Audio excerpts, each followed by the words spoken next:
Hey guys, what's up? It's Manhwa Infinite. If you guys have not watched parts 1 to 20, they will be down below in the description. And without further ado, I'll see you guys at the end of the video. We then see the frozen monster use Ice Whirlwind, and of course, our boy Summon, the general rank, literally blocks it all with his wings. And our MC says, the same skill won't work on me, you piece of trash. He didn't say that, but I'm gonna call him a piece of trash. Anyway, we then see Linmo use summons going to attack the Frost King. However, he uses Sky Flood and all of them are literally washed away like it is a tsunami. And we literally see how large this attack is. The water just keeps on flowing like a river. However, our general rank beast has, oh my gosh, he has the red eyes. It seems like he has gone berserk mode and everybody else is in berserk mode as well. We then see a ray of red light come to the sky. And wow, guys, this dude just one-shotted the water elemental general and got 1.48 million XP, and of course he summons him back in. Our MC uses evocation and it seems like he did manage to get the corpse or the soul. He then begins to pick up the crystals as of course he wonders to himself that it only takes 3 minutes and he wonders if it is still enough time for him to kill ordinary bosses. Ningyi scratches her head saying the level of chaos in the elements seem to have been eased a bit, and yep, it's gonna be way easier to breathe right now, but I think our Lin Mo Yu is probably the one that is causing that type of atmosphere. We then see them in the snow plane right here and it seems like they're headed towards a large volcano site, and Ningyi thanks Lin Mo Yu for his skeleton armor because of course you would have been taking continuous damage, like obviously because you're gonna get burned by the lava. Anyway, our MC mentions what type of wind or lightning world will there be as we continue walking, and he then spots a volcano. However, Ningyi says that is not a volcano, bro, that's a concentration of fire, and oh my gosh, we see eyes come out of it, and this is a fire elemental general which is of the secret realm. But what the heck, it's level 37 but it has 0 strength and agility and 20,000 spirit only. Wait, this guy is pretty weak. But our MC mentions that he can't use physical attacks because this monster cannot move. He then brings out his summons as he says, I know what to do now, and we see the volcano begins to erupt of some sort, and our MC mentions it is similar to the flood attack from earlier. We see his skeletons literally getting burnt. However, our MC uses Ice Storm. Oh my gosh. He launches the attack, however, it seems like this volcano dude makes the volcano or the ground literally shake, and he uses Hell Explosion. And our MC mentions this is probably its last attack out of desperation. We then see all of these things going around as well as the Ice Storm. This is absolute chaos. And he tells Ningyi, I want to let you see these fireworks, and oh my gosh, he kills the fire elemental, and our bro just got the maximum Riz of all time, and he also obtains 1.48 million XP. She then says, I didn't think you'd know how to flirt, and oh crap, she's getting succumbed under our boy's Riz effect, but her MC says, that's not what I wanted to do. Anyway, outside of the portal is a country H party, and they say, boss, I can't believe it, we found it. He says, after years for searching for the secret realm, we have finally found it. However, the guy on the left mentions, they said it was full of elemental spirits, why isn't there anything here? The guy mentions, I can't believe somebody beat us to it, and yeah, don't try to go against our MC. This guy then pulls down his mask and he has a red eye. Our bro really thinks he got the Sharingan or something. He says, this is good, it'll be easier for them to lead the way and we can take all of their stuff, and yeah, you're not taking their stuff, bro, you're gonna get wrecked. And even have the audacity to even give our boy and girl a warning. Anyway, they then enter the dungeon and we hear, boss, all we have to do is just kill the last boss, and the dude says that's a good idea, and they begin to walk and they see the footprints and they're literally golden. I don't know if it's melted snow, but they sense the aura, I'm guessing, and this dude with the mask says, come on, I found them. Well, our boy Lin Mo Yu is walking with the skeletons behind him and Ningyi beside him, and we see a huge explosion, and yes, it is a lightning wind general. This is actually pretty cool because it's a lightning and wind. I thought lightning and wind would be separate, but anyway, we then see its strength is 0 again, like oh my gosh, they're just hiding their strength. But Lin Mo Yu begins to sweat, saying he has 2 elements and this might be a problem. Our MC then gets struck by lightning, but it doesn't even work, and so he uses Slow Curse on the general and it goes up to the sky. However, all his summons get struck by lightning. He then uses Flame Burst and Ice Storm to try and combat this tornado, and he mentions the flying ones really are the most annoying. We then see a huge ruckus begin to happen. However, we then manage to get that being onto the ground and he kills it easily. Guys, our MC is too OP, bro. Like, somebody call Sung Jin Woo, he needs to fight this guy. Anyway, he gets 1.52 million XP and he also obtains a lightning elemental and a wind elemental elemental crystal, sorry guys. Anyway, he then begins to suck it up, hold up, and the last one is the queen. This is definitely going to be the strongest, and he says with the elemental planes around, these bosses will reappear once again, and they begin to walk in the desert, and look at this aurora borealis. This is really a nice panel. We then see there are floating rocks they need to step on to get into this castle. However, the queen is inside, and she is the leader of the secret realm, and oh gosh, level 39, and she definitely has some OP strengths. He then goes to attack her, but he mentions really she's so resistant to physical and elemental attacks as well. And come on guys, this is a queen, like, you know, in chess she's definitely OP. We then see she uses elemental starburst, and 3 of his skeletons have been annihilated in the blink of an eye. Our MC mentions that the skeletons are becoming weak because of all the battles they've been in, and so this is going to be very difficult. She then has 4 arms, and she begins to cook up some Rasengans, even one using her mouth, and she uses elemental attack, and wow, this queen is OP, and she just obliterates 5 of his skeletons. And our MC sweats, saying 5 of them have been eliminated. This is as expected from the queen of the secret realm. However, our MC is not done yet, but then the queen is not done yet because she uses elemental starburst again, and this is on a whole different level, and we see all of his skeletons literally get destroyed and 11 get killed out this time. And our MC still has his hand in his pocket. Come on guys, he always does. And he says, why did Lord Bai give me this task? Come on bro, stop holding back. He says since the start of the battle, it has not even moved, and the slow curse is probably not effective either. And yes guys, the only way he's gonna be beating this person is by bringing out the big and chunky general. He says, yep, it looks like the elemental queen is a boss that requires some tactics to actually be defeated. As he plays with his hair, this dude really getting cocky. Anyway, he says, I was a bit reckless, and so I know what to do now. We then see it is a country H team again, and he mentions that boss, they're fighting, and this girl with a blindfold, this girl is not Gojo girl, like what are you trying to do? Anyway, the guy beside her mentions, let's go and kill them together, and yeah, you'll do that in your dreams. He then tells the lady to use her skill as she has her wand out, and she begins to chant, and I'm sensing that this is some sort of unique special realm power. However, Ningyi's assassin instinct notices them from behind, and she says, Linmo, you watch out, there is an ambush. We then see these meteors, these little meteors come towards our MC and Ningyi, and one of them even begins to use Armageddon using his white staff. But our MC smiles, saying good timing, and I know our MC is definitely going to use these people for his own good. And by own good, I'm just gonna say guys, it's probably a sacrifice. Anyway, we then see Linmo Yu and Ningyi with their skeleton armor, and we see a skeleton summons begin to charge towards these country H pieces of trash. The leader says, where did they get all these undead creatures from? He says, does the elemental queen have minions or something? No bro, you just ran into the MC, and that's the worst fate you could have had. We then see they begin to get bound by the slow curse, and our MC says, of course, while he's using the slow curse, they may be able to get out of this curse. However, it's time to deal with the healer first. Hey, that kind of rhymed. Anyway, our MC's mages begin to attack the healer, and rest in peace to this dude. Kaboom, it is a new firework, and the boss looks back like, oh crap, and yeah, that healer just got absolutely wrecked.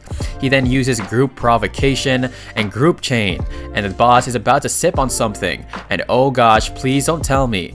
It seems like they drank the potion to lift their curse, and they thought it was some sort of berserker serum, and thankfully it's not that. Anyway, we hear group protection, and Ningyi mentions that they're all level 40, and the knight's group protection, group chain, and the mage sneak attack with meteorite fire are all level 40 skills that are being used after second evolution. And so they're not bound by the anti-curse they're not bound by the curse because they have the anti-curse, and he says, is this really how strong a second evolution professional is? He says, under the circumstances of being able to use props, level 40 skills are really strong, and it seems like I might have underestimated them. However, our MC smirks and says, but so what? If it wasn't for the skeleton armor, I'm afraid Yi and I would have been in a very dangerous situation.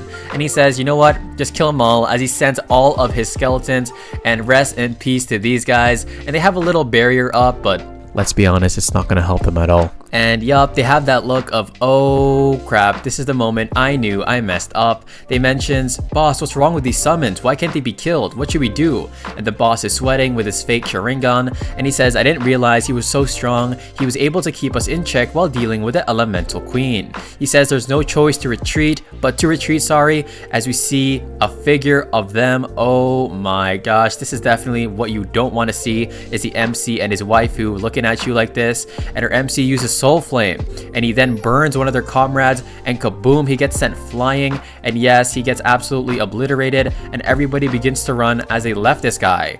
He then, oh gosh, it's actually the boss, and so the boss pops a potion like he's popping some drugs, and don't do drugs, guys. But anyway, right behind him is a skeleton that slashes him. However, the boss begins to run away out of absolute fear, and Lin Mo Yu says, don't worry, the knights are on max defense, and they're a bit hard to eliminate, so we have more important things to do here, as we are looking at the queen with her, oh wow, is this her magic circle? It looks very beautiful. And yes, this is going to be the day where she gets wrecked. We then see she uses Elemental Blast once more. Can you think of a more unique name? Like Elemental Blast, come on, name it like the 13 heavens of the Lucius Augustus Dragon Force the third attack, or something like that. Anyway, he then throws one of the corpses of the knights at her, and he uses Corpse Explosion, and he does it a bit more, and we see huge fire flames just circling around her.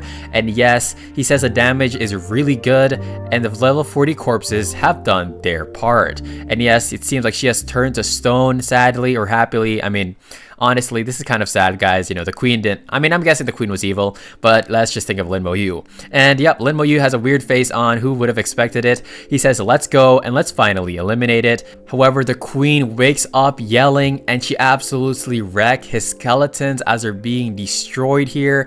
But it is no use, as we see things get pierced right through her, and he has gained 2.34 million XP. He gains 5 elemental crystals, and yes, one of the materials that he got is able to, of course, make a cooldown talisman.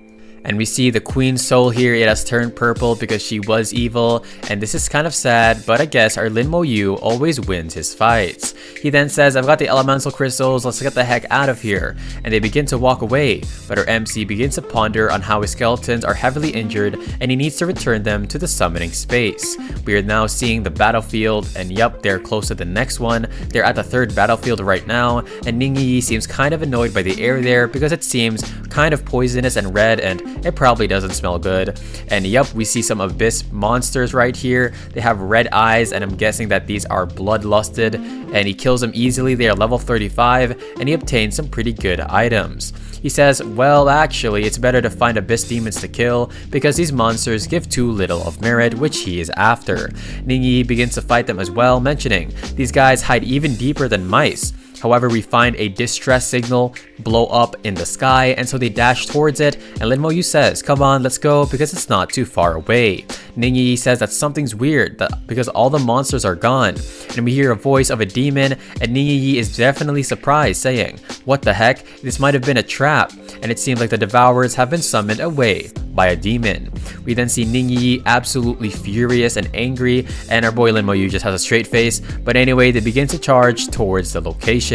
They then arrive here, and we see people trying to fend off these demons, as we see a lot of them. He says, break out with me. However, oh my gosh, it is a abyss wolf ordinary demon, but this guy looks like a boss rank. He literally is on a mount of a wolf or something. He has level 38 and 12,000 strength and 10,000 agility, and his skills are roar attack and bite. This knight mentions it's trying to use her distress signal to attract more people, and Lin Mo Yu says it's that flying monster again, and it seems like that flying monster again, well, you attracted the wrong people this time. The monster looks back and he says, finally more humans, but then he says, only level 26, and yeah bro, underestimating Lin Mo Yu is going to be your worst downfall. He says a level 25 girl? What the heck are these? These are like lollipops. Anyway, we then see the other knights mentioning, how did a level 26 person come over here? Why are there professionals below level 30 in the battlefield? He says it's GG bro, it's GG easy, and then the monster lets an attack, of course, towards our MC, but he protects Ningyi as the monster says, I'm going to bite you one bite at a time, and come on bro, this guy just talks way too much. He says go to hell as he is about to wreck him, but nope, Lin Mo Yu's skeleton armor completely repels him off, and then we see the slow curse surround this dude's body. He says not good, this is definitely a curse, as we see him right here bound by our boy's chains. We then see an image of a skeleton surrounding it, and yep, it's absolutely GG. The knights are so happy now, look at that, they did a 180-degree turn after they found out that our boy is so strong. They say it's the power of curses, this is our chance to break through.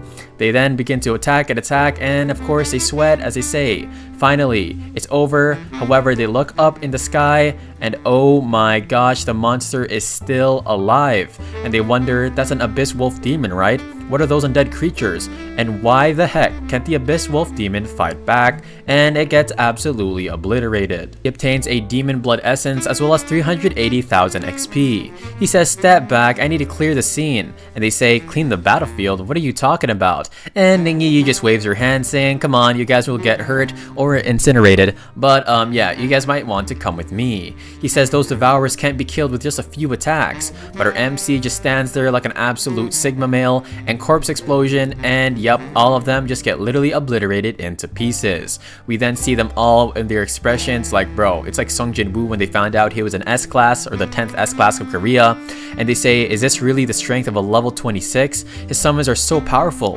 What is that class? But Ningyi says with a smile on her face, I'm already a 6-star private, and oh my gosh, this girl is literally just getting carried by our MC. We hear, if I want to improve my military rank, I need abyss monsters of higher rarity and level. And yeah, Lin Mo Yu definitely needs to go to the ultimate hell dungeon for level 50s or something. We then hear brother, and it is the knight from earlier, and he says, thank you so much for your help. Because of you, we were able to get out of this mess. He says this was embarrassing because we are the demon hunting team. And then to the right, the dude says this is a tsundere. We don't know there would be a demon sneaking in. He says and explains that the abyss is divided into regions. We see the deep region, the middle region, as well as a surface region.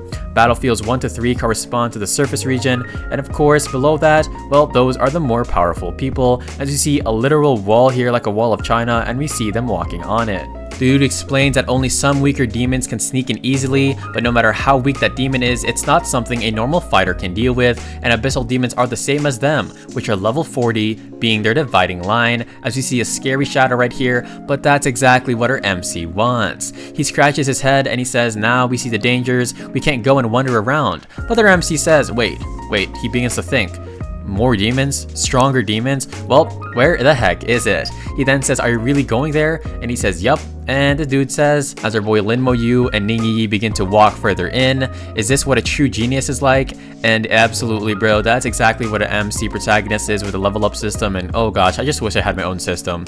Anyway, Ningyi mentions that it looks like they aren't far away from the target, and they say, so this is the abyss. We then see a pair of Sharingans looking down on them from the walls, and Ningyi gets kind of scared, but even our MC looks kind of nervous. And of course, we see something jump up right above them as they look up into this purple forbidden sky, and wow, it is another abyssal demon. However, it doesn't seem to go and attack them, it just comes crashing to the ground, and they begin to wonder if it is dead.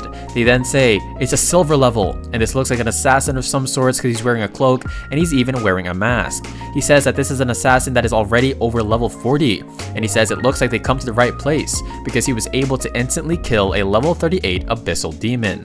Our MC says to Ningyi as she nods, we can't let them beat us, and so the race begins. Our MC begins to fight these monsters as well as Ningyi, and she says that these monsters have been killed by them for an hour and not even one demon has showed up, and she says there's no way those assassins got to them before us. We then hear a screech in the distance and they both turn their heads saying, what is it this time? And we see something in the air that looks very ominous and purple, and we see a hand coming here, and we see Sung Jin Woo's dagger come to the ground. Just kidding, guys, but he mentions that this is the assassin's dagger, and that assassin just pretty much died to this monster. We then see this purple monster right here, looks like an unevolved dragon, and he says how high leveled is this monster for him or for the assassin to die so easily. This is a shadow demon, which is a level 40, and look at this dude's strats, it's absolutely scary, and his ability as well, he's able to see through invisibility, and he only receives half of your damage. Our MC mentions that this dude is way too strong. He says this is not much worse than the elemental queen, and so this guy mentions as he yells out, a little brat dares to challenge a level 26, come here, you're an extra meal. Come on bro, you're about to get eaten. Anyway, they then begin to rush towards our MC, and I noticed that the one mistake that you could make in this manhwa is to rush towards the MC who was like 10 times stronger than you. But anyway, our MC puts up his armor, and oh my gosh, it is GG. Look at our MC's face. He says you want to fight together? That won't happen. And yeah, you definitely challenged the wrong person to a dogfight because, yo, he has like 100,000 summons. But anyway, they then mentioned, dang you boy, and he uses shadow to run away. However, our MC uses his slow curse, and yeah, this monster should Well, it's not gonna matter if he learns his lessons because he's gonna be dead. Anyway, we then see the skeletons in berserk mode slashing up these people, and he has already received, or he already has silver level skeleton warriors, and look at their strength, guys. It's 7k. All of it is pretty much 7k, and these dudes are getting way stronger. Our MC mentions that the physical damage gets halved, so the skeleton warrior cannot kill it as quickly. And so he says, alright then, it's time to summon up my mages. He then has his lightning mage, his ice mage, as well as his fire mage. These are the terrific trio, and he smiles, saying, let's use spells to deal with you. And of course, the monster thinks that he has a chance, and he yells out die, and he uses entanglement, and he tries to take over our MC skeletons, and he says this curse won't affect me at all. However, we then see an explosion, kaboom, and this dude gets literally struck, and it seems like he left our skeleton corpse. He mentions that actually worked on me. Children, come help. Our MC says, are you looking for your children? And we literally see the bodies of their demon, of his demon kind, and yeah, they had to censor this out, thank you so much. And Ningyi mentions those little demons were so hard to kill, and it seems like she was being useful and she isn't just like Sakura. No offense to Sakura. Or maybe I did. Anyway, we then see the demon begin to disappear, and of course, he says, let me give them back to you, as he sends them flying towards this dude.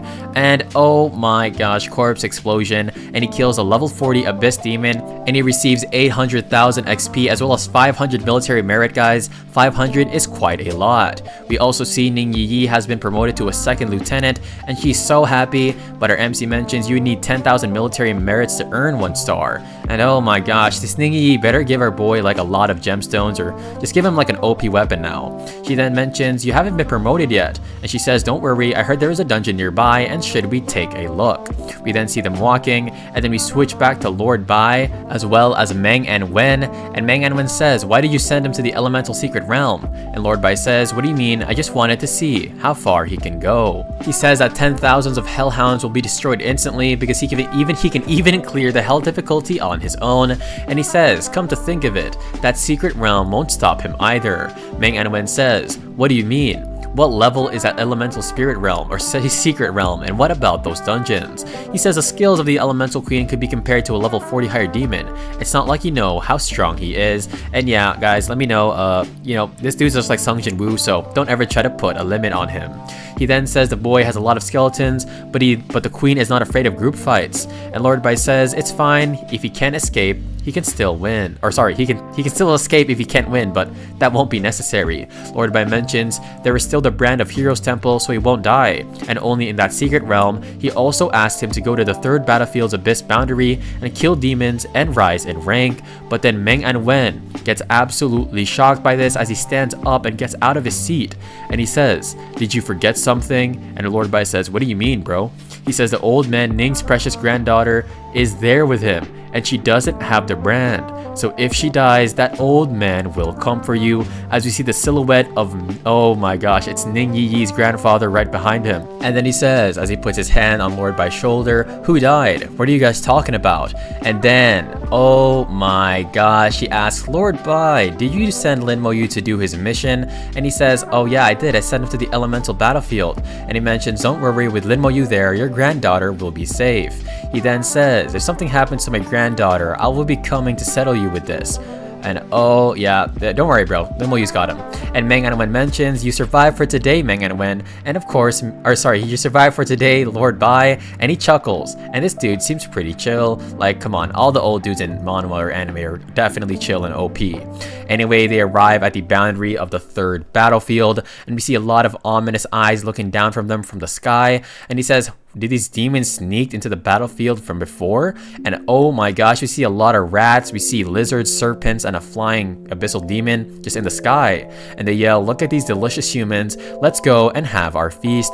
However, our boy uses his mage elemental spells and they all get wiped out in an instant. They say, shameless human, who the heck has tricked us? And yeah, the only one that's been tricked here is Lin Mo Yu, because you guys are way too weak. He then uses his slow curse on them, and they wonder what the heck this is. And they're also confused why the undead summons are there, and they all pierce them in the body, corpse explosion, and he kills a lot of these level 37 abyss snake demons and such, and he gets 50 merit and 370,000 XP. And our MC mentions a temporary access road between demons and the human realm. What a great place for me to just farm XP. And we see more demons coming out of this gate, and he just throws the corpses inside, and yeah, corpse explosion, and before they can even load into the manhwa, they just get exploded. And I'm guessing they're tired, so you know, they just wanted to not draw those demons. Anyway, he then begins to collect the power, and he says, I was trying it out, but it didn't seem to be so effective, and he got 3,000 military merit. He says that this means there's a huge amount of demons trying to come from the entrance, as we see an image of them, and these look much scarier than the ones that went in previously. They are then keeping an eye on them, and our girl Ningyi mentions so much military merit, and our MC says, wait a while for the demons to gather, then I'll use my explosion skill. He then says, now, and oh my gosh, he throws in more corpses, and he gets a lot of military merit as well. And yes, he has obtained the 0-star second lieutenant, and she says farming merits here is way too fast. And Ningyi, he is also a 0-star second lieutenant as well. We then hear the access way is closing. What a pity, as we see this huge purple portal begin to close off on its own. And he mentions, looks like the corpse explosions have definitely overwhelmed this gate. However, it is stabilized now, and he mentions, looks like we can raise our level to 1-star second lieutenant. However, he gets absolutely shocked, and he brings Ningyi out of the way. And we hear a voice saying, Linmo Yu, I finally caught you, and it seems to attack their mind and their fortitude of their mental health or something, and they begin to stress out. He says, I'll kill you now, Linmo Yu. And we see these red Kamehamehas going towards our MC, and he gets really nervous, saying that he can't dodge it. He then gets pierced. Oh no, our MC finally took damage. However, he uses damage transfer, which was such a close call, and he starts to lose the skeletons in a flash. He says that they're dropping like crazy, and he goes from 240 all the way to 186. He says, I know what to do. We then see that it continues to decrease. However, he uses corpse explosion a bunch of times, and this eye is still yelling out for Linmo Yu. He says this is the right choice. This time the pathway won't be able to remain open, and this eye is absolutely pissed, saying, I will never let you live. I will definitely take your body. And I don't know what that means, but let's just think of it like he wants to devour Linmo Yu. Linmo Yu is just sitting down on the ground because, you know, MCs just find a way to look the best even though they're in the middle of battle. And he says, goodbye. Next time I'll definitely make sure you explode into pieces. And yep, the monster then disappears into thin air, and our boy stands up saying, I lost a few skeleton warriors, but that's pretty much all there is to it. And he says, let's leave now. And of course, it's time to level up even more. He says, Flame Demon King, which I'm guessing was a person who attacked him. He said, we will meet in the abyss one day. And he probably literally meant one day, because our boy is definitely going to solo level. Just kidding, he's going to solo clear these dungeons in an absolute flash and speedrun it. And they arrive at the 3rd battlefield world, the level 30 dungeon. And the requirement for entering is level 25 to 35. And we see it right here. There are some people here, and it looks pretty majestic with some floating rocks and castles and such.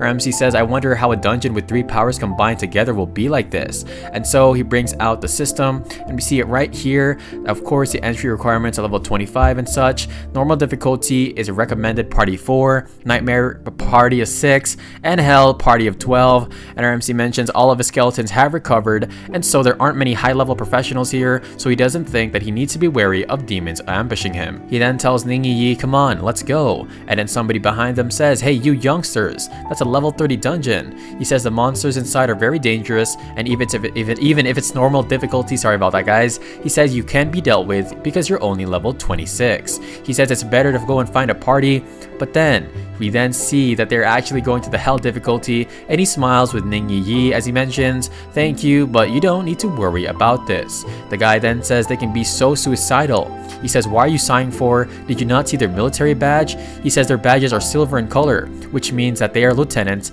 and have killed demons before. He says, no way, they're level 26. And the guy mentions, impossible, haven't you heard of it? On the first battlefield, an 8-year-old level 24 lieutenant appeared. And I don't know if they're talking about 8 or 18, but hey, that sounds pretty cool.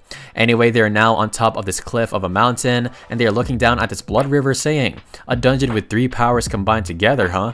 And they are then taken aback because they spotted something very eerie. Yup, it is a battle. We then see it.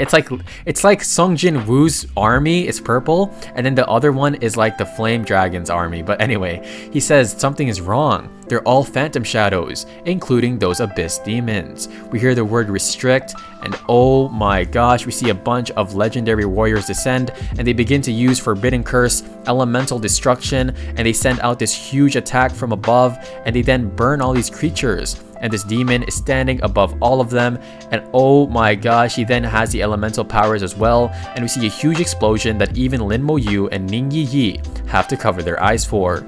Ning Yi Yi is absolutely shocked, and she says they're all gone. He says, is this the origin of the elemental planes? And I wonder if that was just a flashback.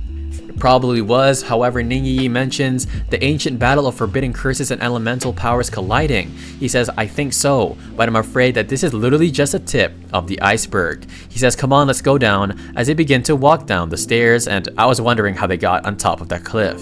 Anyway, they seem to be ready to battle as he puts up his skeleton summons. We see a level 34 battle wolf demon, and this dude looks pretty cute. Oh my gosh, if this guy wasn't evil, he would definitely be a little cute cub or something. We then see his strength is 15k and the rest are 10k as well, and he's influenced by the abyss, and so of course his strength and his health have increased. He then charges through Lin Mo Yu's attacks, and he says it's still alive. Is this because of the abyss influence and the abyss power up?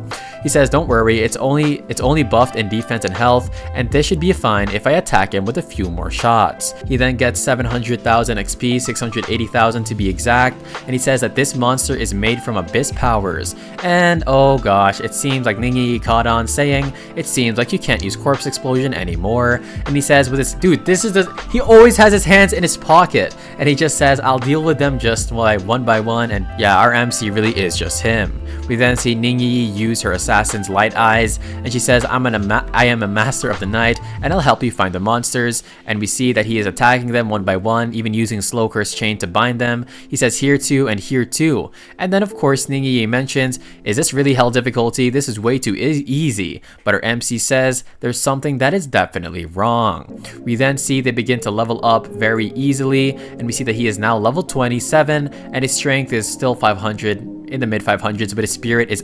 2700, and it's about to hit 6000. And we see Ning Yi is also a level 26, and Lin Mo Yu is definitely leveling up way too fast. She says, is this really hell difficulty? And Lin Mo Yu looks at the corpse of the demon, and he says some of the abyss energy is being absorbed when the abyss monsters die, right? And we see that the statue is the one absorbing it. He then says looks like the boss will appear once the statue absorbs enough abyss energy. And please don't tell me this is gonna be like Sung Jin Woo, but thankfully our MC is definitely OP as of now, and it's not like Sung Jin Woo when he was weak.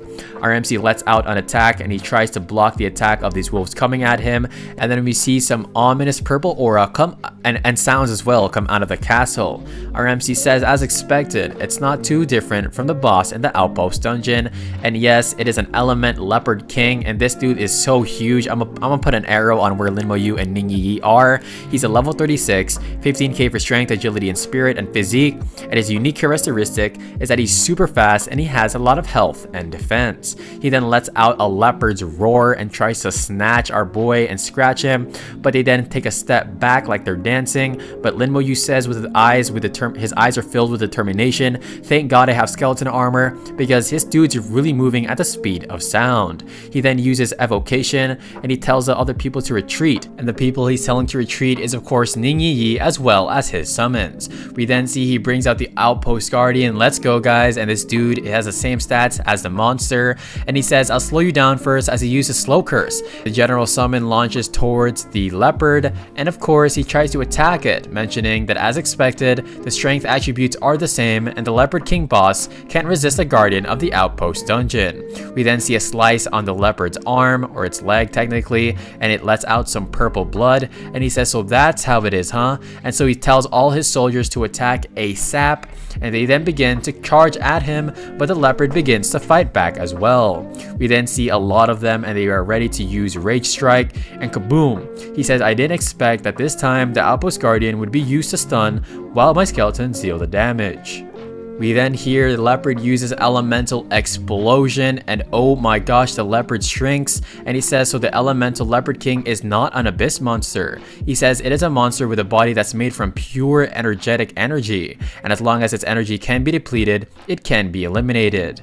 We then see it uses elemental wipe as it lets out a meteor to combat our MC's attack, and skadoosh, oh yes, it gets sliced on its body, and he kills it, getting 2.16 million XP, and he also obtains an elemental specter, which is kind of cool. It gives him spirit plus 600, physique 200 or 400, and it also gives his mage skills plus 22 enhancement, which is going to be very useful. He wonders if it's over, and he says something's wrong. Is this really hell difficulty? It's even more easier. Wait, is that even right grammar? It's even easier than the outpost dungeon, but Ningyi at that exact second points up to the sky saying, Linmo, you look, and there's somebody right there, and this dude looks like a mime or a mage, a combination of it, and he says, come to me, and we find out that this dude is speaking right into Linmoyu's mind. He then tells Ningyi to stay back and wait there, and he goes up the stairs, and this guy says to kill him, and I wonder what exactly this dude's problem is,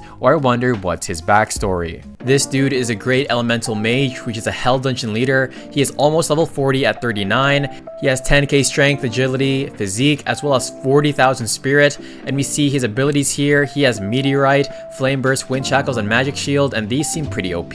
And look at this guy, he looks very ominous. Anyway, he then launches an attack at our MC, but our MC manages to block it, and he says that this is a boss of hell difficulty dungeon, I see. But why is it like a human or some sort? We then see his skeleton get right in front of him to take the blow, and it gets instantly incinerated as our MC dashes away. He says this dude is definitely at the pinnacle of strength among those I have fought so far, and he commends him for having 40,000 spirit power, and that's why his attack had so much power right behind it. He says I have no choice as we see his skeletons begin to attack him. We hear that it uses its magic shield, and look at this dude, he looks very ominous with his eyes literally glowing yellow, and we see water begin to flow out, and it seems like they're actually trying to attack his magic water shield. He says that it's so tough and it has a defense that is even higher than a knight's, and so he decides to use Soul Blaze, and he sends the attack towards a water shield. The dude seems kind of shocked, however it seems like he was actually prepared, and he yells out, kill me and you'll get an answer, and I don't know what the heck this guy is on about. We see a bunch of, oh my gosh, our Linmo is going crazy at this guy. He sent ice, fire, and lightning, even thunderbolt, or I guess that's lightning anyway. But anyway, it begins to become distorted, but it seems like the shield is parrying it all. And so his skeletons begin to come right at him. We then see they are right on him, literally covering him from head to toe. However, he uses silence and he attacks one of the skeletons. And he says that it's a special skill that is used against mages, and it pretty much blocks their powers. He then uses wind shackles on the skeletons, and this isn't really looking good. And he says that the military control skill only works against stuns affecting the mental state, so it doesn't work with this type of wind shackles. And so if his skeleton mages keep getting silenced and suppressed, then the only person that can take him down is himself. He says it's my first time having to fight a boss solely on my own, but our MC is definitely ready. He then uses Soul Blaze once more, and it seems like this guy begins to cough out sweat, or no, saliva I mean, because he's super exhausted I'm supposing.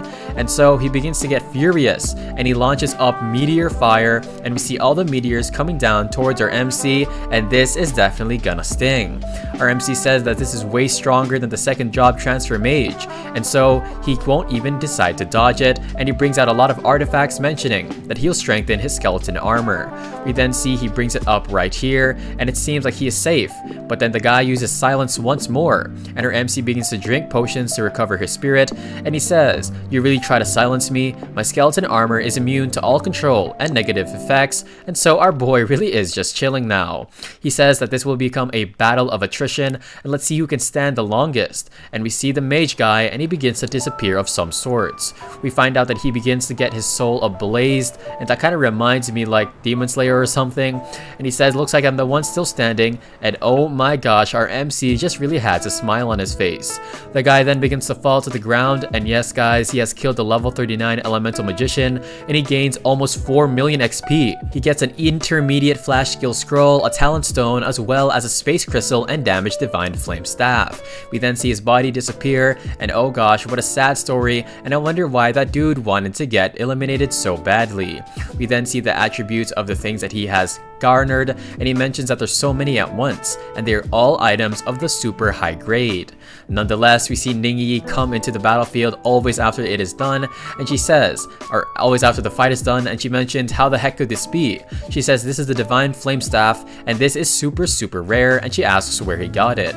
He then asks if this is super special, and she holds it in her hands, and she mentions that this is actually the flame staff that was once exclusive to the Master Magician of Fire, Master Yu Yan, and later on a great battle, he disappeared along with the staff. We then see the staff sort of turns on and it begins to steam, and so she lets go of it as it begins to float. And oh my gosh, we see an image come out into the sky, and I'm guessing this is Yu Yan the Fire Magician, and he is wearing some sort of robe. Our MC puts on his skeleton armor just for safe measure, and yes, this is Yu Yan, the remnant soul of him. He says, "Don't be afraid, children." And she says, "Are you really Master Yu Yan?" He says, "Oh, little miss, you must know me, I see." He then says, "Junior Linmo Yu greets Master Yu Yan," and it seems like they're definitely showing respect, and as they bow, of course. He says, "I see, I have been dead for so many years and you still remember me." However, he mentions that he doesn't have much time because a battle consumed a lot of his energy.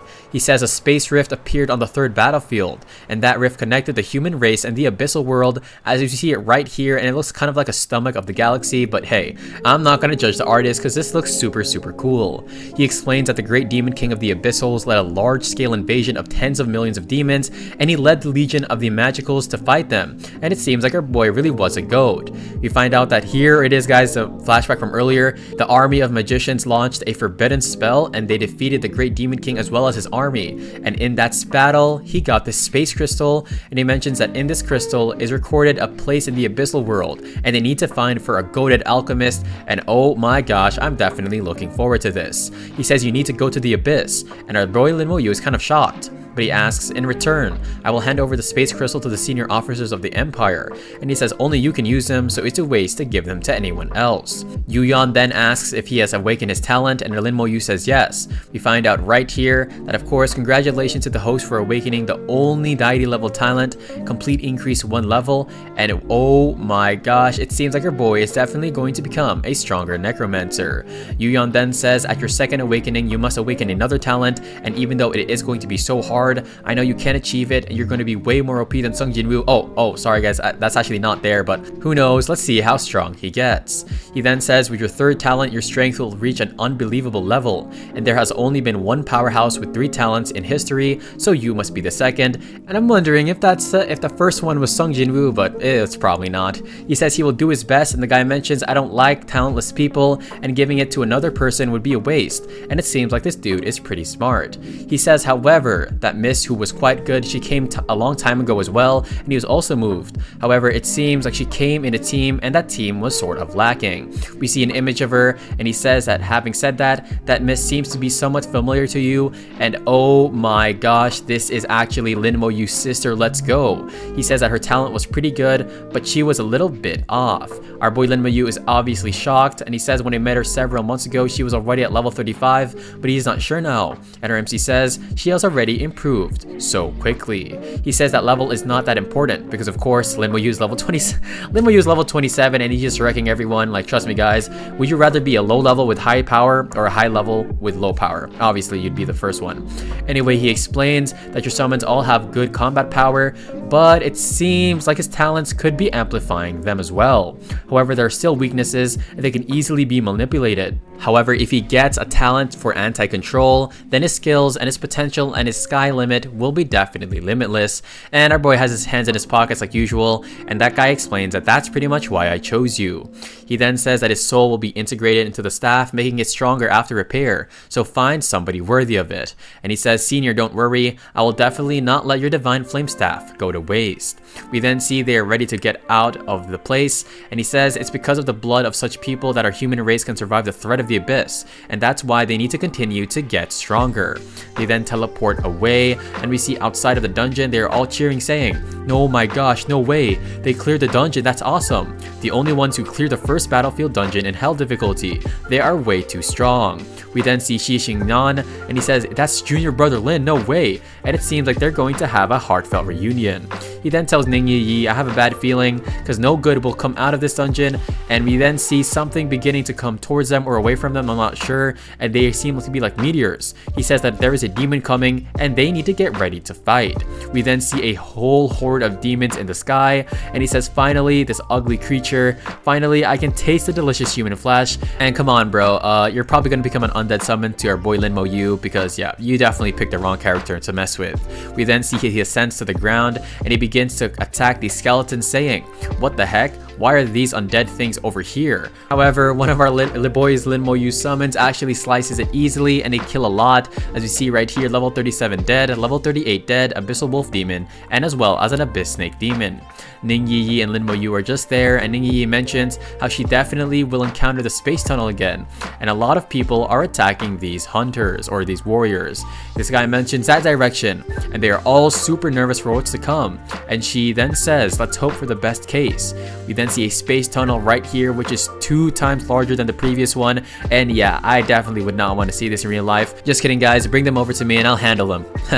Anyway, we then see a lot of these ugly rats coming out of there, and our MC mentions that he can't throw corpses into the tunnel or the Flame Demon King will notice, and yup, that's definitely not what you want. He then uses Corpse Explosion on the outside, and he says these guys are really way too stupid for trying to fight me. Corpse Explosion, kaboom, and yep, he gets 1800 merit and they all just get incinerated. However, more of course begin to come, and I wonder how many demons are in this manhwa. I wonder if it's as much as the other Necromancer animes, but hey, honestly, if that just means our boy Linmo Yu can get more summons, that's even way better. They then begin to keep on getting obliterated, and we find out that he's even got promoted. A normal hunting team that spends a year and a half in the 3rd battlefield might not even get 10,000 merits. However, they have now become a 1st star 2nd lieutenant. Of course, Ning Yi is just happy and smiling, but Linmo Yu knows that stronger demons are coming, as we see 2 of them begin to emerge. We then see 2 of them are like shadows, the level 40, 18,000 strength, and however the spirit is low, and this other one has 17k strength and the spirit is not too bad. They then begin to yap, and they just begin to talk trash because they're gonna die anyway. They say, I want to catch a few human slaves, but yeah, your guys are definitely going to become the ones that are slaves to our MC. He says, why are they all corpses? What happened? And they are discussing about their comrades, and he says, don't tell me there's a human with a 3rd evolved profession camping us in here, right? And well, he hasn't even reached a 2nd awakening, so you guys are definitely in for a treat.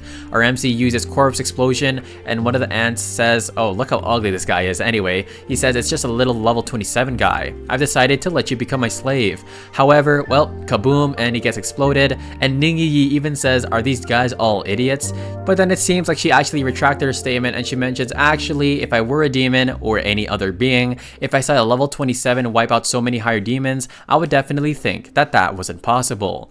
However, we see that the tunnel is about to collapse, but our MC mentions, I will borrow these stupid corpses, and he throws them inside, and well, he gets 7,000 merit, and that, just like that guys, that's just such an OP ability. It seems like he has gotten another star. They are 2nd star lieutenants, and I wonder what Lord Byre's reaction is gonna be, guys. Let me know what you guys would think. We then see they're literally just chilling now, and she mentions that one explosion, and of course they were instantly promoted to level 2 star lieutenant, and yeah, they're definitely going to be like a 5-star general in the next 10 chapters or probably. But MC mentions, oh, this is the destination teleportation stone that senior sister Moyun gave last time, and it seems like she is in need of our boy's assistance. He then gets a flashback, and we hear this is the teleportation stone given to when Moyun invited me and Yi to the battlefield, because of course they need to defeat the Ghost King. He says, I wonder if she finally found that Ghost King, and Ning Yi gets nervous because of course she's definitely not enough to fight that beast on her own. They then teleport away, and we then see Shi, and he says, where are the monsters? One of his knight subordinates says very happily, boss, can you just look there? Yup, it's a mountain of the demon corpses. And he says, who the heck did this? Abyssal Knife Demon? This is a higher demon, how did it die so easily? And oh gosh, they look at each other like, oh, it's definitely Junior Lin, right? And he says, why does this feel so familiar? And yeah, bro, it's probably because you read Solo Leveling. Just kidding. It's obviously because this has happened in the past when Junior Lin saved these guys in the past. And I just said past twice, but hey, who cares? He says to think that we were worried for him, it looks like it was nothing. And Linmo Yu definitely has become way stronger. We are now in the 2nd battlefield as we see a beautiful white Pegasus and somebody with black hair, and she says, why aren't they here? And yup, it is sister Mo Yoon, and it seems like she is in desperate need of her our boy's assistants as well as Ning Yi. This is the Battlefield Ghost King at level 39 with 25,000 strength, 20,000 agility and spirit, and of course it takes negative 50 holy damage as well as physical damage. And this guy just looks like an Oni, just your typical anime demon. Anyway, we then look up above and of course we see Wang Zihao, and wow, this dude's really trying to fight Sister Mo Yun just because she wants to get the Nirvana crystal. Anyway, they send forward their attacks but she dodges it. Oh my gosh, she really is quite skilled, but she begins to get nervous because she mentions if this prolongs anymore, then this definitely isn't going to last well, or I mean last long and go well. My bad, guys. Anyway, of course, we then see in the sky she attacks them, but they use up a barrier, and she mentions they actually have another team, and this definitely isn't going good. She says if she misses this chance, then this is going to be very hard to get this type of opportunity. And so she then uses her attack, and she says, I can't shake away these annoying people from the Wang Chao guild at all, and she wonders why Ning Yi as well as Lin Mo Yu are not there yet. Just at that second, we see Zihao, and yes guys, it seems like Lin Mo Yu has come to the rescue using his orb of protection, and of course we then see their arrows begin to go at them again, even flame arrows. Wow, these guys are really desperate, and it cracks through the defense. However, he uses skeleton armor, and yep, this is way too OP. Even, oh my gosh, even Sister Mo Yun is like, oh crap, this dude really is a Rizzler. And she says Lin Mo Yu's skill actually blocked all these attacks, so that's why Yi Yi has been enjoying this type of protection. Zihao looks up and he gets a flashback of Lin Mo Yu saying, oh, it's you again, I see. And yup, he's definitely infuriated because her MC is way stronger than this piece of trash. Sorry dude, but you had to get roasted. Anyway, she asks Sister Mo Yun what happened, and she pretty much explains that she discovered the Battlefield Ghost King, but coincidentally, the Wang Chao guild was nearby, so they came in to try and swoop in the crystal, and as well as a loot. He says that these pieces of trash are literally just bullying the weak when they are strong, and she then asks if he has seen them before. He says we had a minor conflict, and yeah, pretty much every conflict is minor to our boy Lin Mo Yu because he's definitely just that OP, and we hear a voice saying Lin Mo Yu as he yells up into the air as they are literally floating. Yup, it is Zihao, and he has veins on his forehead. This dude's he really looks like 50 years old and he's probably only 20, and he says why is he here? And Sister Mo Yun pretty much explains that she is the son of the guild president, and she also mentions, saying nervously because she did not expect this, that they came here to delay them so that of course she could the enemy could bring in another team, and she asks what they should do. Lin Mo Yu then says you go and delay the other team and don't let them defeat the boss, the Battlefield Ghost King, and he has his hands in his pocket saying, I'll deal with the people here and I will meet you guys later. And yup, they begin to run away, and Lin Mo Yu and Ning Yi begin to descend. We then hear voices taunting them saying, Lin Mo Yu, I didn't expect to meet you here. It is Wang Zihao, and this guy looks very zesty. He says, do you know, you went to Jiajing Academy, but I have no academy to go to, and it's all because of our boy. He then uses berserk form, and it seems like this guy won't get off the hook easily. He says, everything's because of you, and now you shall bear the attacks of my hatred. Okay, so why is Wang Zihao speaking like he is a main antagonist? Like this dude is literally a side villain. Our MC will literally kick him once and then he'll be kicked out of the manhwa, never to be drawn again. Anyway, Ning Yi mentions that this guy's brain isn't normal, and of course it's because he is envious. He then yells out for everybody to go and eliminate Lin Mo Yu, and this guy is a level 38 knight with some pretty good stats, but it definitely isn't enough. And we then see them right here, and they are not even moving out of the way because of course they don't seem to care at all, as Lin Mo Yu brings up his summons right behind him. And yep, that's how you know you screwed up. When you find out that this dude has summons, it's obviously the same reaction because of course they're not making it out of there alive. This guy calls them a monster, and everybody looks in despair. He says what's going on, and Zihao sweating, and yup, that is what you get for challenging the MC. He then tells the archers and the mages to attack him as well, but our MC then brings out his own archers and mages, and yup, they use their Thunderbolt, Blizzard Storm, Flame Burst, Explosive Flames, and they're definitely way stronger than those third-rate magicians. And yup, they get swept up like I'm using a broom to clean them up, or Lin Mo Yu is, and they all begin to run away. And of course, Zihao is shocked at all of them running, and he says I didn't see him summon undead mages during the exams. And yeah bro, you know that people get stronger, right? But I guess closed-minded people like that won't get it, as we see a dude literally get incinerated, and one of the guy mentions that we can't win this at all. Even if there are 10 or 20 more healers, they won't catch up to the speed at which the skeletons are attacking, and at least this guy has some brains. As they are running, Wang Zihao, guys, why does Wang Zihao still have the audacity to ask why they are running? Like, this dude literally just got wrecked, and he's about to get wrecked twice now, and he says, I want Lin Mo Yu killed, and come on bro, do it yourself if you wanted. But yep, he's just a side character, so he'll never be that strong. He says, I can't allow him to steal away the glory. Like, come on bro, you could have at least came out of here with your life. And just kidding guys, because Lin Mo Yu already has corpse explosion ready, and oh, this is not going to end well. He says, it's that skill. A big explosion then appears, and he looks up saying, no. And yup, this is definitely not going to end well for him, as we see the shadow of Lin Mo Yu. He then walks towards Wang Zihao, and Wang Zihao has that face of, oh, I definitely effed up. F stands for fridged. Alright, no cussing here. But anyway, he says, how many demons did this guy kill? He then comes to the ground and he begs for his life, saying, please, you can't kill me. What are you planning to do? Don't you know who my father is? And of course, it's another spoiled brat, but the look on our MC's face is definitely that of somebody who doesn't care about your status. He then says, I'll never let you go, and yep, you're definitely not leaving. We then see it is the Ghost Field Battlefield Ghost King right here. It looks very scary. It looks like some sort of former ancient martial artist that turned evil, like Sukuna. But anyway, they are fighting valiantly, and one of them even mentions, hehehe, what an annoying chick, because of course he's talking about Mo Yun, but look at this old dude, he is twice evolved, but they're pretty much still weak. And uh-oh, they then see two bodies coming towards them, and let me just say, if you're in this manhwa right now, the last thing that you want to see are two bodies coming towards you, because, well, corpse explosion, kaboom, and yep, they're definitely gone. Yep, they're like fireworks to the sky now. Anyway, one of them managed to survive, and he says, who was it? And then Mo Yu is just standing there alongside his skeletons. Mo Yun mentions, how the heck did you deal with them so fast? And he then sends his other skeletons to go ahead and attack them. He then says explode to the corpses, and we see a large amount of flame balls just starting up from the ground, and Mo Yun says, is this his true potential? No wonder this dude would solo farm dungeons at hell difficulty, and that's probably why Sister Ning Yi followed him as well to get free levels. And yeah, you're probably right, but at least she's not like Sakura. But hey guys, I don't know why I always just diss Sakura. Anyway, we then see the guy and his shield breaks. He says get the support team. They then use group defense, and they all say, oh, we are alive. However, oh my gosh, we see Lin Mo Yu's army, and this is not good. And look at their face, they are in turmoil. And Lin Mo Yu then tells Mo Yun, that's about it, let's deal with a Battlefield Ghost King. And she says, alright. And yeah, she didn't expect their boy to be this powerful, because yeah, the more powerful you are guys, the more riz you have, so keep that in mind.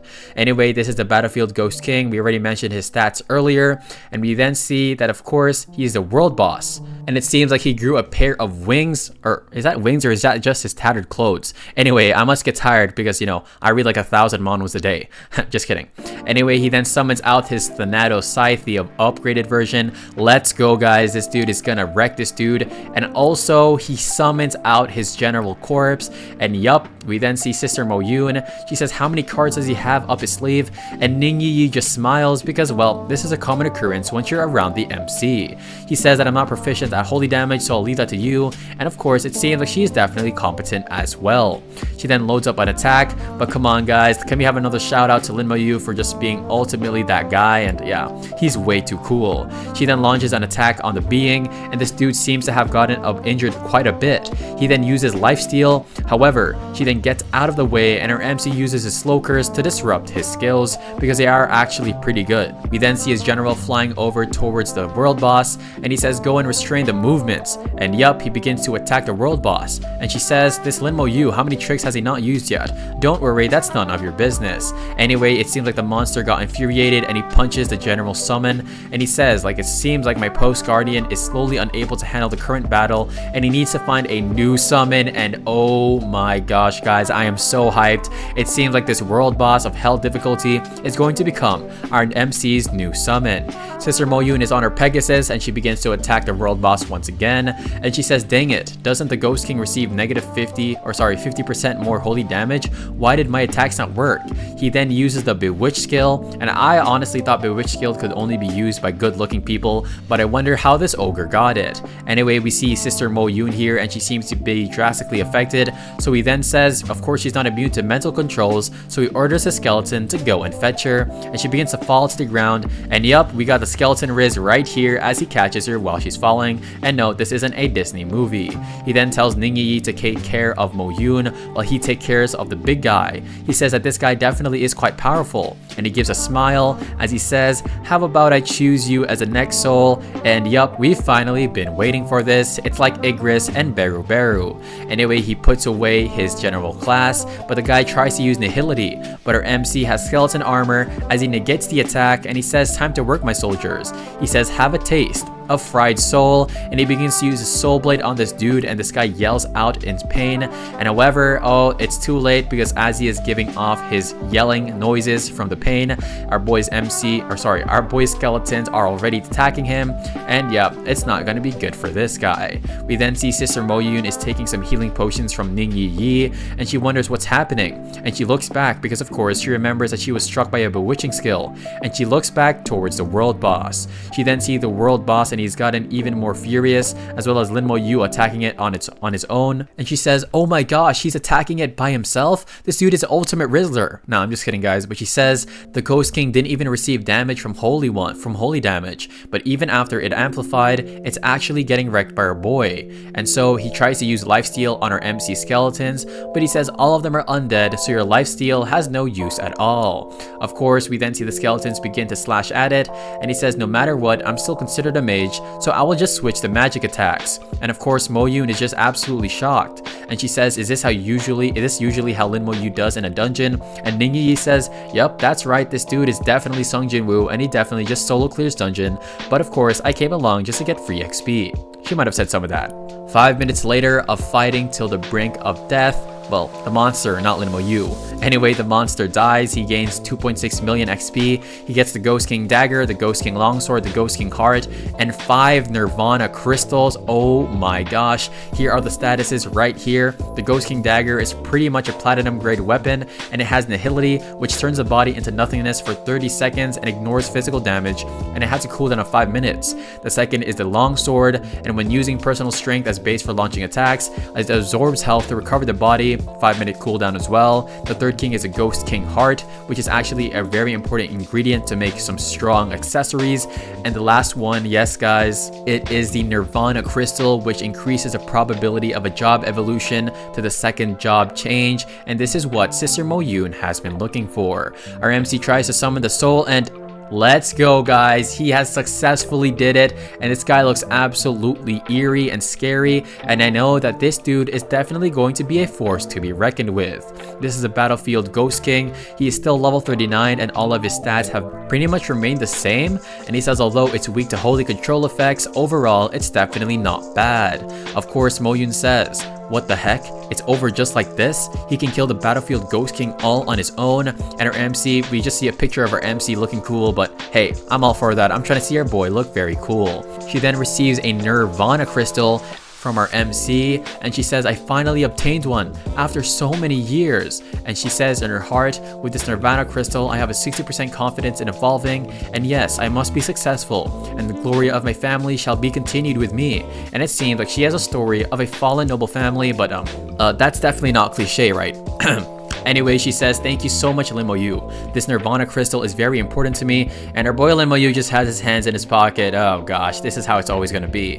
Anyway, we then see the other 3 items fall off, and he says, your luck is not bad. It even dropped the main material for the Ghost King Necklace and the Ghost King Heart. She then smiles and says, I only need the Nirvana Crystal, so you can have the rest to yourself. And she mentions, if you can't find a suitable alchemist, let Ningyi find one for you. And of course, she looks back at Ningyi, and she mentions, Moyu is Grandpa Bai's half disciple, so he doesn't even need her anymore. And yup, We then see Mo Yun is absolutely shocked because of course she knows that Bai Shen never accepts disciples, but of course after seeing Lin Mo Yu's abilities, she can understand why he is his disciple. However, she then realizes that he killed members of the Wang Chao Guild, especially their young president this time, and so the president will definitely not let this go. She says that their guild president is a thrice evolved top professional, and with Lord Bai Shen guarding you, they won't be able to do anything. However, it's hard to say that, but Lin Mo Yu says, don't worry, I'm mentally prepared, and look at this dude, he looks absolutely ready, and he mentions, I need to make sure nobody sees this then, and as long as nobody alive, nobody will see it, and his eyes begin to turn purple, and I wonder if this is Sung Jin Woo's relative or something, but probably not. Anyway, we are on the third battlefield and we get a notification saying Battlefield Ghost King has been eliminated. The Ghost King heart has been dropped, and everybody around says, my goodness, that monster of a beast was actually killed? Who did it? He says, wow, which team is this powerful? We are back at the Wang Chao Guild and he sees the president. He sees that of course the Ghost King heart has been defeated, or the Ghost King heart has dropped, and the king has been defeated. He smiles and he says all the humiliation my son received will all be paid back one day. And he tells one of his subordinate that after Zihao experienced real battle in the battlefield, he will definitely be a changed person, so go and find an alchemist. He says this because he wants to forge a new accessory using the ghost heart, and it's going to be the ghost necklace. And well, we see Lin Mo Yu and he is literally just exploding all the corpses, and he says, well, all the remains will be destroyed, and yeah, of course, he says as long as we don't divulge with the truth, nobody will be able to find out what actually happened here. And oh my gosh guys, Lin Mo Yu really is a walking powerhouse, or probably a power country or power universe. We then see Mo Yun, they all smash the crystal and they teleport out of that dungeon, and we switch back to Lord Bai Shen as well as Lord Meng and Wen. And these guys always seem to be chilling. Like, I guess if you want to be chill like this, guys, you just have to be, you know, the strongest ever in your country. And they're then discussing on whether or not Lin Mo Yu was successful in his mission, and Lord Bai blushes and he says, yeah, don't worry. Of course, Meng and Wen says, do you think that kid right now is the one who defeated the Battle Ghost King? And Bai Shen doesn't seem to say anything. We then see Lin Mo Yu teleports back and he bows his head out of respect. This guy's a goat. And he says, Lord Bai Shen and Lord Meng, I have arrived. He asks if the mission is done and he brings out the crystals, and Bai Shen says not bad. However, he notices that he is a 2-star second lieutenant, and Lin Mo Yu just gives a face of Riz and lock in, and man, play some music or something for this dude because he is way too cool. Anyway, Bai Shen then begins to think, saying one would need over 20,000 military merit, and of course this dude was also carrying Ning's precious daughter, so that means he would have to have killed 400 demons. But MC says, I killed some high-ranking demons. And even Lord Meng and Wen spits out his tea, and Bai Shen is absolutely shocked. He then says, Lin Mo Yu, can you tell me what's going on? And he explains, well, here's the thing, I came across a space portal and that and blah blah blah blah blah. And of course Bai Shen smiles out of happiness, saying, Lai Yan, that dude is probably going to be pissed to death. And yep, he says, boy, you actually did that. He mentions that they can step it up next time, and he says, Lord Bai, Lord Meng, this time in the third battlefield, we met the divine magician, Yu Yan, and they are definitely shocked by this, and he says, wait, you met the divine flame magician? He then explains everything that happened, and they say, ah, I see. Someone went to clear this dungeon before. Why didn't he receive the same favor of the divine flame magician? And he's talking about Lord Bai, and Lord Bai says, it's because my profession hadn't evolved at that time. He then says, no need to find somebody else, the best person is right here, and he's talking about the space crystal to make a cooldown talisman. He then brings out the Shenxia Empire, or the Shenxia Tower, Meng and Wen, and it seems like he's going to begin to craft it. We then see that rainbow lit fire, and it begins to turn into the rainbow color. And yep, it is the Abyss Teleportation Stone, and I'm guessing that this is actually better than the cooldown talisman. He says that this teleportation stone is soulbound to you, so only you can use it. And he then thanks Lord Meng and Wen. He mentions that you gotta keep that talent stone well. It would be very useful to you when of course you undergo your third job evolution, but I wonder how many evolutions and how strong are Lord Bai and Lord Meng and Wen, because it seems like they definitely got some OP job awakenings. And Lord Bai says, as for the flame staff, I'll find somebody to go ahead and fix it. He then brings it out and he gives it towards him, and he also brings out the Ghost King heart, and he says, oh my gosh, it really is the Ghost King heart. And Meng Anwen says, see, I told you that the battlefield Ghost King was killed by this dude. And Bai Shen seems to be kind of impressed by this. He then asks about the Nirvana crystal, and he explains that 5 have dropped and he has 3 of them on hand. And he says, give me 2 of them and I will help you prepare for the second job evolution. And Lord Pai seems to be kind of pained because he's going to have to spend a lot of materials for our boy Lin Mo Yu, and he says that it's a shame that this is your second time awakening a talent. If this was your first, this old man has 90% confidence of letting you awaken a talent. He then bows his head and he says, thank you Lord Bai, and we here for the sake of job evolution. Yup, Lord Bai definitely sacrificed a lot of things to do so. Meng Anwen then says, why are you still calling him Lord Bai Shen? And then he walks towards Lord Bai and he bows down saying, disciple Lin Mo Yu greets my master, as he hands him a cup of tea, and this symbolizes the disciple and the master relationship. Our boy Lin Mo Yu then gets flashbacks of all of the loved ones he have in this manhwa, or in his life, sorry guys, and he says, I have another kin in this world, so it's now time for me to get stronger. He says, not bad, you've worked hard these few days, go back and rest. He mentions tomorrow is of course the time you have to go to Nanhong City and prepare for the competition of the professionals, and he also has to get the crown. Of course, he then teleports away, and Meng Anwen then asks if he's happy, but then Bai Shen says, happy? All of my years of savings are gone, but definitely it's going to be put to good use. Lord Bai asks if he is foolish if he were to interfere between, of course, Wang Zihao's family, because of course Lin Mo Yu killed him, as well as his subordinates, and of course Meng Anwen then says, well, it'll make you kind of foolish, but don't worry, if old man Ning found out about Yi Yi going to the battlefield, he's probably going to find you soon, so it wouldn't matter. This is the second day, it is the Nanhong City arena for the competition of professionals, and we even see some drones here. I didn't expect they would have drones, like come on, where are the cars now? Anyway, yep, there are a lot of people gathered here, and we then see it is his old teammates from the dungeon clearing. It is Jiang Tao Cao as well as Miao Yu, and yep, they definitely helped their boy in the future, and they are now teamed up, of course. And she says, however, as she looks at her MC, officials say that 90% of teams will be eliminated at the auditions, but well, it doesn't matter because we have Lin Mo Yu. The next team is up, and they're ready to go ahead and pass the auditions, and then they then enter, and we see some chains around them. We hear, so the Empire used Shenxia Tower for the test. I see, looks like we just have to follow the tunnel and defeat all of the monsters. She then tells Lin Mo Yu, first we will try to do it on our own, and please help us if you can't handle it. And yep, that's how you know you're way too OP, if your own teammates are asking you to hold back. They're fighting a fake abyss dog demon, and they then charge towards it. Kaboom, kaboom, kapow, shield bash, and yep, they're doing a really good job. And right behind them is of course Ning Yi Yi. She then slices it, and she says, looks like after following Mo Yu for a while, I've become much stronger as well. And she says, we can still deal with this, so let's move on. Lin Mo Yu is very happy, and he says, from his experience, the examinations would never be so simple. So this is just the beginning.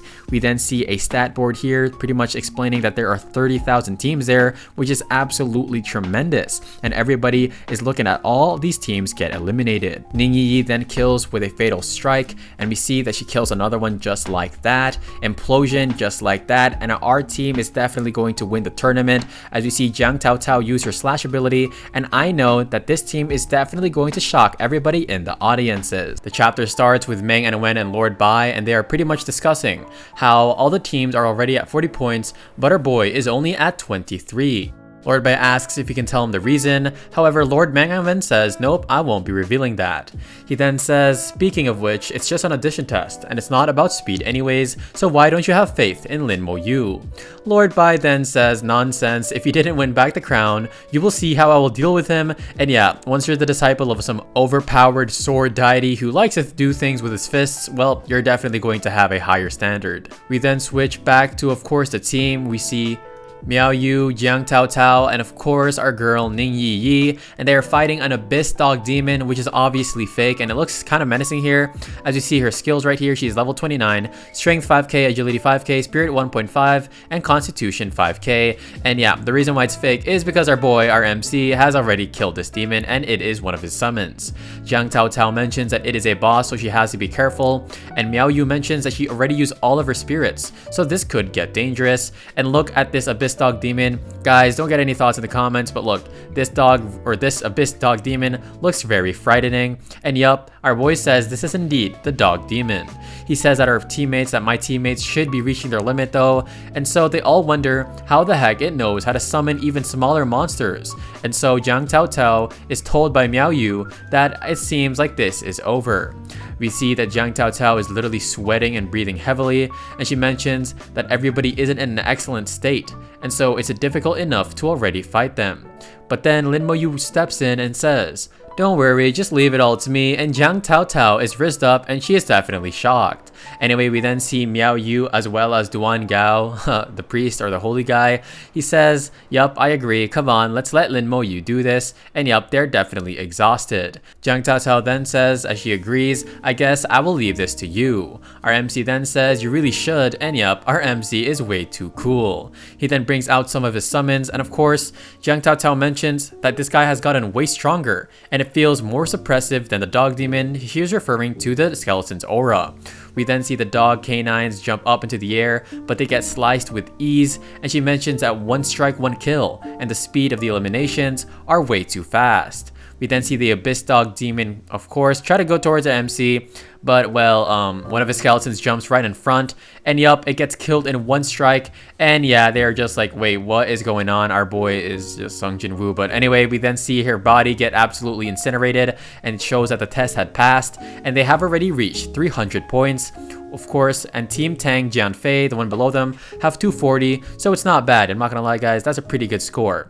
Anyway, they mentions that this name is so familiar, and yup, it is the top scorer in the entire nation.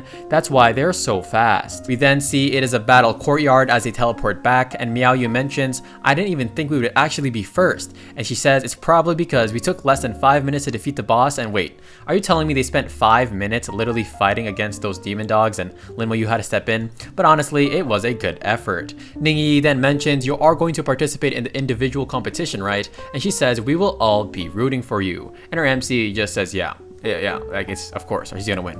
Anyway, we then see another team teleport back, and this is a Tiang Jianfei team. They mentioned that their teamwork was absolutely perfect with no flaws, and so they should definitely have the first rank in these editions. However, one of the subordinates then point out to the boss saying, "Boss, take a look. Somebody was faster than us," and yup, he sees Lin Mo Yu with 300 points, and he says, "I will definitely remember this name." And too bad our MC won't remember your name because you're not that, you're weak, bro. No offense to this guy.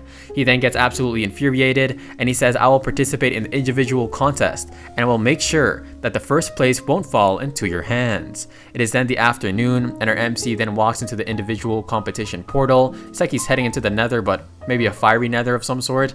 And yup, it finally begins, and our MC brings out only 1 skeleton, and he says 1 should definitely be enough. And when you're this strong, bro, you probably only need like the arm of a skeleton, and you're probably solo the entire verse. Anyway, we then see the abyss wolf demon. It is a fake like usual. It is level 30, which is 3 levels higher than our MC, and its strength and agility and spirit and constitution are pretty high. He says that it actually became the abyss wolf demon, and so if it was a true demon, things would have been a little bit more interesting. But well, our MC just slices it up in half, and the test is finally passed, and he teleports back outside of the area. We then see he actually took 1 minute and 3 seconds just for that, and Tang Jianfei, well, he has yet to clear it. Yeah, bro, you're not beating him. He seems very exhausted here, guys, and he says, "Please, it's finally mine." And he took around 3 minutes, and he's very happy, but as he looks back, he literally gets a nosebleed and he coughs out blood, because of course he says, how the heck did he do this in 1 minute and 3 seconds? We then see our MC walk away like he is the actual MC of this manhwa, which he pretty much is. This is just a cool protagonist. The panels where you always see the cool protagonist walking away. And yup, this guy definitely is the year's top national scorer. Our MC then wonders why he didn't see his sister's name, because the competition of professionals is this one, so he really wonders why. But then somebody says "Little you," and of course it stops him right in his tracks, and he says with a very surprised look on his face, "This voice, it's my sister. Oh my gosh." And she says, "Long time no see." And yes, it is a long-awaited reunion of Lin Mo Yu and his sister Lin Mo Han. We see her right here, and she's very gorgeous, and she says "Little you," and it's cool that she calls her boy little because our MC is like kind of OP, but still, that is his older sister. He then is very shocked as he runs towards her, and yup, he then hugs her, and this is the first time we see our boy showing like emotion, guys. He's literally crying. and this is definitely a heartfelt reunion. She even mentions that we haven't met in a year, and this dude's already taller than her, and yeah, our boy just got way too OP over the last couple months or years, like you said. Anyway, they then begin to sit down and discuss about what's happened, and they then begin to catch up and such. And she mentions, you're really as taciturn as always, and of course you really are a blockhead. And yeah, our boy definitely is. He doesn't know what's going on when it comes to the girls. Anyway, she mentions that I am your sister and do you not understand, because he wonders how she found out he was there. She mentions that she has been keeping up with everything that's been happening, and including him becoming the top scorer and even getting into the Shajing Academy, which is awesome. And she says, or he says, wait then, why the heck did you come and find me earlier, Sister Mohan? And she says, well, I actually had no choice. She mentions that her teacher is very demanding, and that's why she didn't have the time to go find him. He then asks what level she is at right now, but she says, nope, I'm not gonna tell you. But we find out that Lin Mohan is a holy blade dancer, and it seems like this is an OP profession. RMC thinks in his head, wait a second, I remember that my sister changed her profession. It was once the legendary profession blade dancer. And could it be? Yup, it seems like she got her second job change. And yeah, he says, how the heck could that be possible? And she says, I was just fortunate. And he says, how did you level up so quickly? She mentions, little you must have awakened your talent as well, right? She mentions that her talent is actually one that lets her level up multiple times faster than others. And oh my gosh, our boy is absolutely shocked like me, because wow, that's a pretty OP skill, and that's definitely like a cheat system, kind of like our boy. Anyway, she mentions not to tell anyone, and of course he understands because, well, he has his own secrets of his own. And just at that second, we then see somebody begin to walk towards them, and it seems like it is a group. This guy says, Lin Mohan, can you care to introduce me? Who is this person you are talking with? And she stands up and introduces our boy and says, this is my junior brother, Lin Mo Yu. He then goes to shake his hand and he says, so it is your brother, huh? Very nice to meet you. And he notices that our MC is a 2-star second lieutenant, and he then says, I'll leave you two to catch up, as he shakes his hand. And he tells Lin Mohan to come back earlier because they have to discuss tomorrow's battle strategy. And we find out that that dude was actually a 1-star second lieutenant, and of course he was 1 star below our MC. We then see them walk away, and he says, are they sisters teammates in this competition? And it really seems so. She mentions that they are all top geniuses from her academy, the Chuangshen Academy, and they are all super OP. However, of course, our MC says they don't really feel that strong compared to you, sister, and she then pats his head and rubs his hair, saying, you really are too sweet. And she mentions that she's going to go back now, because after the competition, she has to train somewhere else because of her teacher, and I wonder who the heck her teacher is. She says, I won't be able to see you in a long time, so hopefully next time you'll have a girlfriend. And you know, by our MC, I'm pretty sure he doesn't even know what a girlfriend is at this point. But anyway, he says, sister, I will one day join you at that academy to look for you. And she then says with a smile and a look of hope in her face, alright, big sister Lin Mohan will be waiting for you. And what an awesome reunion, and at the same time, it is a kind of sad goodbye, but they'll see each other at the competition, I'm sure. Anyway, we then see that we are back at the stadium, and yep, yesterday's auditions are over, so the start of the competition will be right now. And there are going to be 1,020 teams that have passed the auditions. We see Jiang Cao Cao, and she seems kind of, well, intrigued, and we find out that they are number 512, and their opponent is 513. We find out that the scariest ones that are very scary are the Team 18 from country Ziying, and of course Team 322 from the Holy Land Chengdu, and Team 599 from country Y. She then says also, but she forgets to not say it, and I'm guessing it is his sister, or our boy's sister's team. We then see Lin Mo Yu, and he wonders, I'll only help you guys, of course, if you guys are in trouble, right? And she says, yeah, just keep on doing that. And yeah, that's how you know you're OP, when you literally have to step back so your team can do some work. And of course, we then see the stadium and the audience is cheering loudly, and I'm very excited for this battle to begin. We then see Jiang Cao Cao, Miao Yu, and Guan Dao, and they're definitely all excited and definitely ready for what is to come. Alright guys, it seems like they're going to fight up against this team right here. They have level 27 Knight, and it is 3 level higher than sister Jiang Cao Cao. And of course, Jiang Cao Cao says, really? Do you really not have faith in me, Miao Yu? But it seems like they were just having fun. We see Team 512 here, Lin Mo Yu, a level 27 Necromancer, Ning Yi Yi, the level 26 Shadow Assassin, and that's such a cool rank, guys, or such a cool profession. We see Jiang Cao Cao is a level 24 Elven Knight, Duan Gao is at level 21 as a prophet, and of course Miao Yu level 21 as an elven elder. And I always thought that elven elders or elven classes in general have been pretty cool and unique. Anyway, the other lady on the other team mentions their levels are all quite low, and they all begin to talk about how they're going to win this. And yeah, pride comes before destruction and a haughty spirit before a fall.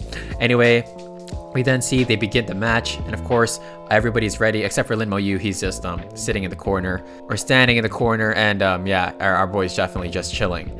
Anyway, we then see Miao Yu, and she charges towards them, as well as Jiang Tao Tao, and they both use their abilities, and Miao Yu uses Wind Bind, and we see of course a lady with the shield say, what the heck, this is actually OP, and then she gets sent flying on. Oh my gosh, Jiang Tao Tao just sent this girl flying. She uses Group Taunt on her, and it seems like it is a strong ability, and the girl notices that somebody is coming towards her. It is a shadow assassin, and it is Ning Yi. We then see Jiang Tao Tao headed towards the witch girl of some sorts, and this guy with the archer, he says, you're just a level 24 knight, you piece of trash. But bro, you're literally a Robin Hood in the middle of this battle arena. Like, you're literally an archer from Clash of Clans in the face of like 10 mini P.E.K.K.A.s, but hey, you know what? You do you, bro. Anyway, we then see Jiang Tao Tao then comes towards the witch even closer, and it seems like she gets attacked from afar. But of course, she then attacks towards the aggressors, and they mention that their attacks are so aggressive, and we hear move from the other team. Of course, we then see it is a witch, and she is about to summon a large-scale attack, and she says be careful of their assassin, and the guy uses Hawkeye, and it seems like this guy is a recon of their team.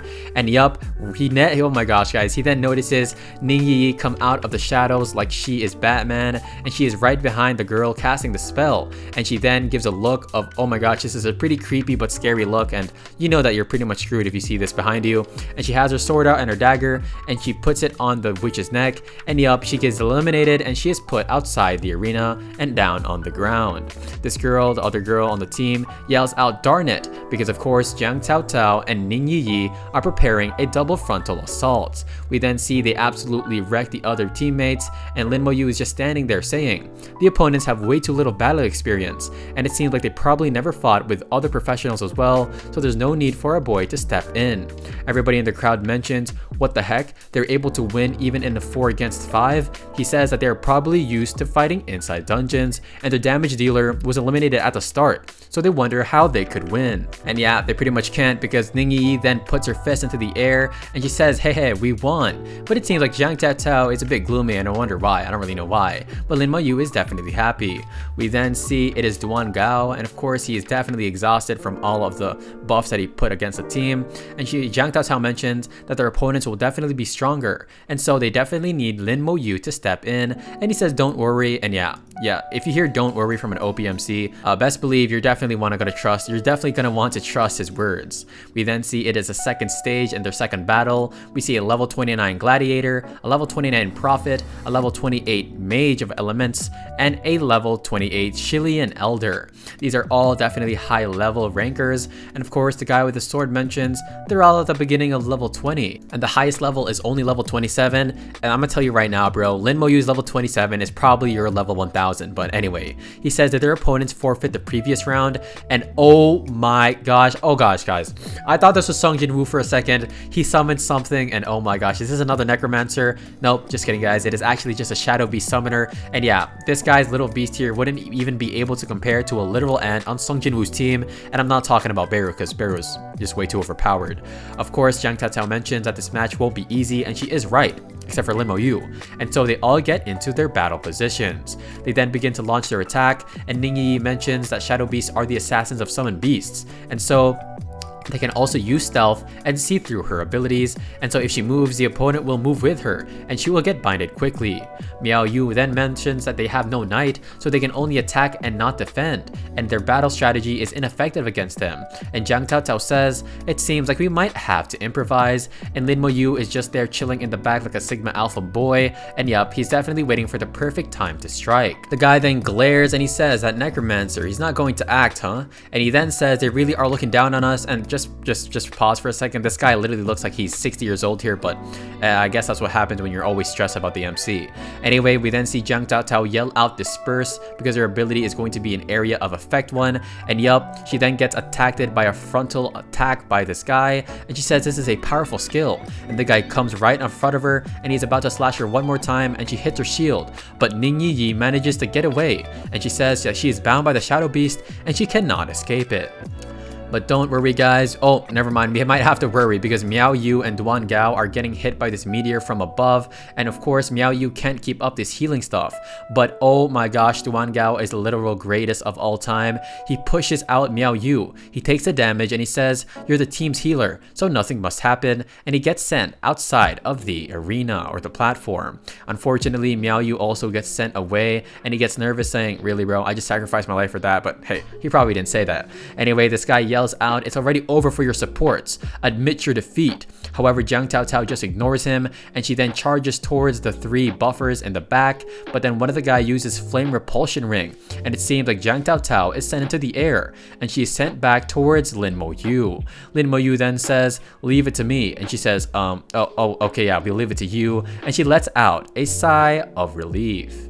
Anyway, we then see the crowd, and the crowd goes wild, and we see, of course, oh my gosh guys, Ning Yi and Jiang Taotao just voluntarily walk off of the platform because, well, there's no need for you guys now that our boy Lin Mo Yu is here, and they all begin to gossip saying, no matter how powerful he might be, he can't win against 5 by himself, right? He's only level 27. They then see, we can finally see how powerful this guy actually is. We then see the guy, the knight, he's getting cocky. He says, your teammates have all surrendered and you're the last one left? Really? Are you still trying to turn the situation around? And he says, do you really think we are that weak? And our MC says, come out, and he just ignores him like an absolute Chad. And we see he brings out one of his mages. We then see this wannabe Sung Jin Woo guy. He says, so he is a summoner too. Why did he only act after all his teammates lost? And this guy might not know why it came in last. It's not because he's too weak, it's because he's too strong.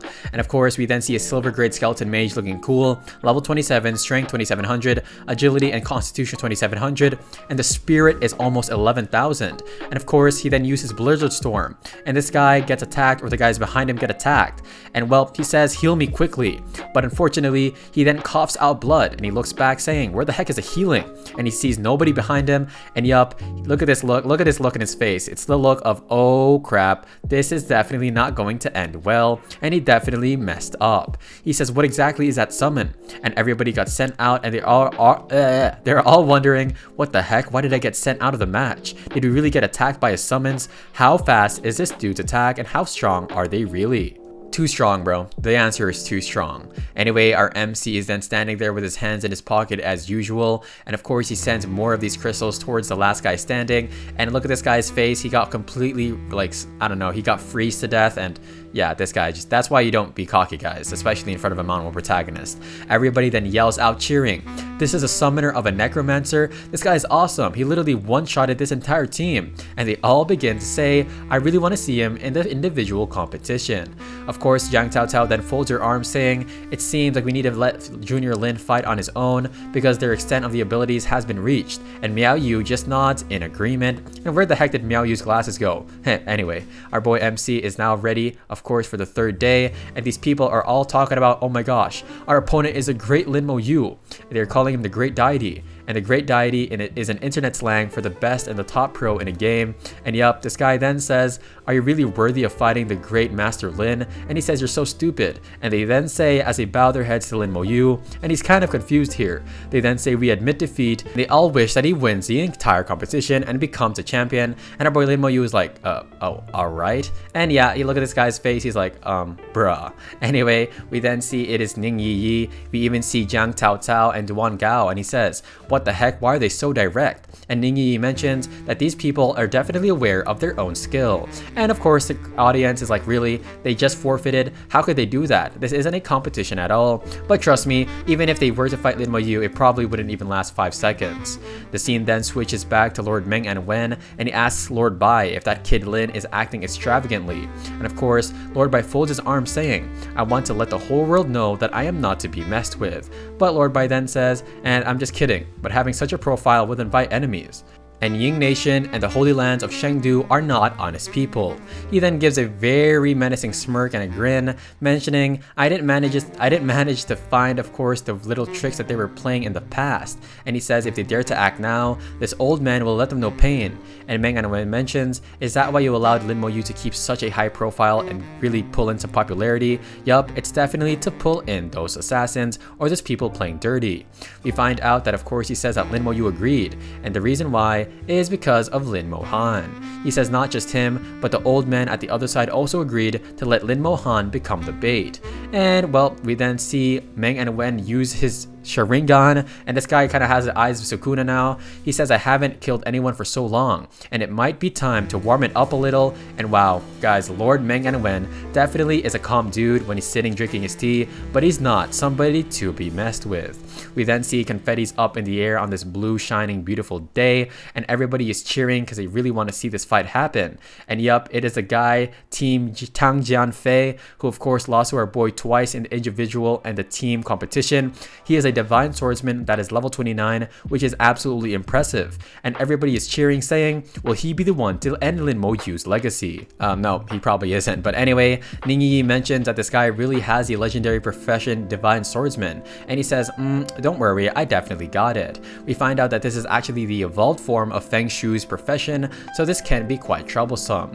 We then see he steps on the stage alone, and this guy says, really? Just you? Just you? Are you treating us like trash? He then yells out, all of you fall back, and it seems like he wants to have a one-on-one. He then brings out his wannabe Excalibur, and he mentions, your skeletons are indeed strong, but they have no effect on me. He then dashes towards Lin Moyu, and he says, really? Do you think you will be able to defeat me? And everybody in the crowd says, surely that Lin Moyu could be defeated, but our boy wastes no time and he brings out another mage. He says, Tang Jianfei, not bad, you really are a man. And of course, we then see veins on his forehead because he's absolutely triggered by our MC, and he says, I won't allow you to evaluate me in that type of way. He then uses elemental sword body, and it seems like this battle is about to get started. Alright, the chapter starts and we see everybody sweating here nervously because they are surprised that this dude has 2 stellar rings, the guy with the sword, and the fact that, well, it is said that divine swordsmen get 1 stellar ring at level 10, but for him to be able to use 2, that means he already mastered the strongest skills of the divine swordsman at the early stages. But our boy Lin Moyu has literally no reaction, and he just tells his mage to, bring out the thunderbolts, and of course he points it up into the air, and kaboom, he shocks this guy right in the face. However, this guy begins to laugh like an absolute maniac. Like, look at this guy's face right here. He's literally turning into that Manhwa greatest estate developer or something. Yeah, that guy's creepy. But anyway, everybody is talking about what the heck, Lin Moyu skeleton mages have become useless. And so this guy says, you will never last 10 minutes under my sword. Pause. And anyway, he just then of course gets ready for his attack, but then he sweats nervously as our boy Lin Moyu almost cuts him up, and yup, it is actually a skeleton holding a sword, and it is a skeleton that can deal physical attacks. And he says, what the heck, we didn't know that Lin Moyu could summon more than 1 type of skeleton. Of course, Lian or Jian Feng or something, whoever the side character is, he says, as expected, I can't underestimate you, which at least our boy has a good sense of knowledge and respect and battle intuition. He then says, no, it doesn't matter. If I guess correctly, this is your trump card. I don't think it's a trump card, bro. He got like 100 of these in the bag. But anyway, his skeleton goes for a slash and it is super fast. And he uses his sword defense. And of course, it can even knock the enemy back. And they clash swords here once more. And both of them get knocked back, which obviously this was bound to happen. However, Jian Feng says this is so strong. What exactly is a summoned creature? Because of course, his strength is way beyond his. However, he grips his sword tightly and he uses his ability, Berserker Sword. And oh my gosh, he gets into a fighting stance, and he mentions for 5 minutes, all of his attributes increased by 10 times, and I'm not gonna lie, if Lin Moyu had this, well, his skeletons would pretty much be invincible. But anyway, everybody is cheering, like what the heck, that is a legendary divine swordsman profession, let's go. And so he uses Flying Tiger Strike, and he destroys Lin Moyu's skeleton with ease, but he doesn't know what's coming to him. And anyway, everybody is cheering here, very happy. They say finally, Lin Moyu has no more moves left up his sleeve. This guy has some aura eyes right here, and of course he's smiling happy. However, he says, let's see what else you got. But then Lin Moyu brings out a couple more. He brings out 2, and they all are shocked and rizzed up, and they say this must be his limit, right? How can he keep on summoning? And Jian Feng mentions, don't think that 2 more are enough to deal with me. But then he brings out like 6 more, and yeah, right there we see him right here, and they look very menacing, guys, and I definitely would not want to see this in front of my face in a battle. Of course, he says, what the heck? How many skeletons can this guy summon? And of course, in his head, he literally coughs out blood because, well, that's what's gonna happen to him if he continues to prolong this fight. And yeah, that was not a smart move, bro. Everybody is definitely curious, and they're just left speechless right here. Like, look at these side characters, or these extras. And Lin Moyu asks if he's going to fight, but then he turns his back on the enemy and he waves goodbye, like, hey, I'm going to destroy you after I get my 2nd job evolution. But bro did you really even think that our boy Lin Moyu, he didn't even get his first job evolution, or his 2nd one actually, so Lin Moyu is about to destroy you. And so everybody cheers, and look at these guys, bro.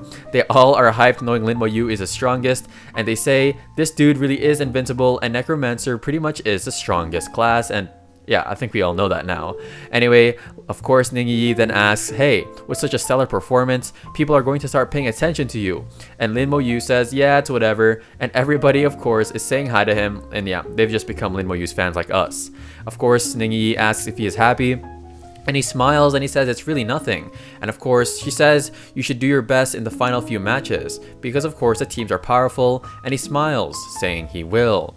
Of course, he then says in his head though, as Ning Yi leaves, I bet Master Bai Shen allowed me to perform as outstandingly as possible, oh, that was a tongue twister, so that he will catch the attention of certain people. And yup, the certain people he is referring to are the people who emerged in the Shensha, who have assassinated people during training.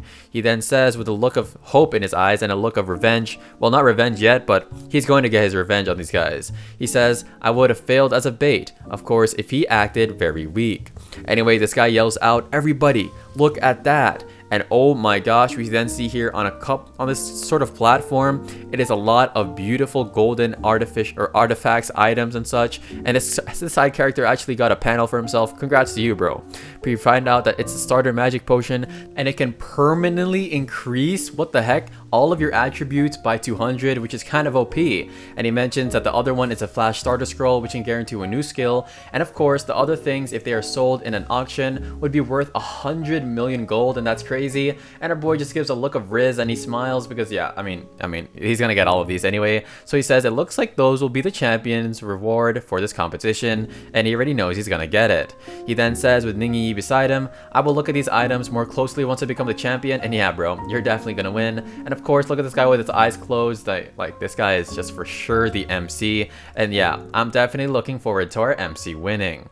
Anyway, it is on the final match day in this huge dome arena, and of course our boy always has his hands in his pocket, dude. But Jiang Taotao mentions that sure enough, only the teams that can survive now are Y Nation, Ying Nation, and the Holy Lands. She says she doesn't know which team they'll be up against, and as we see them right here, they're dressed up in red with a girl in the center, and she says that this is a Y Nation's team, and the person leading them, her name is Nai Nai, and she is a divine messenger only exclusive to the Y Nation.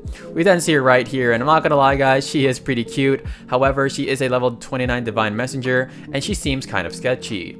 She then bows her head, and she says, wow, you're from the Shensha Nation, huh? I definitely wanted to meet you, Mr. Lin Moyu. And of course she smiles, saying, our Y Nation is very interested in Mr. Lin's profession, and we would like to invite you to the Wow, this girl really has a thick face, bro. She's really trying to invite our boy to the Y Nation, and well, she hasn't even fought him yet, and she really thinks her Riz is stronger than her MC. She says if you have any requests, the Nai Nai will agree to anything.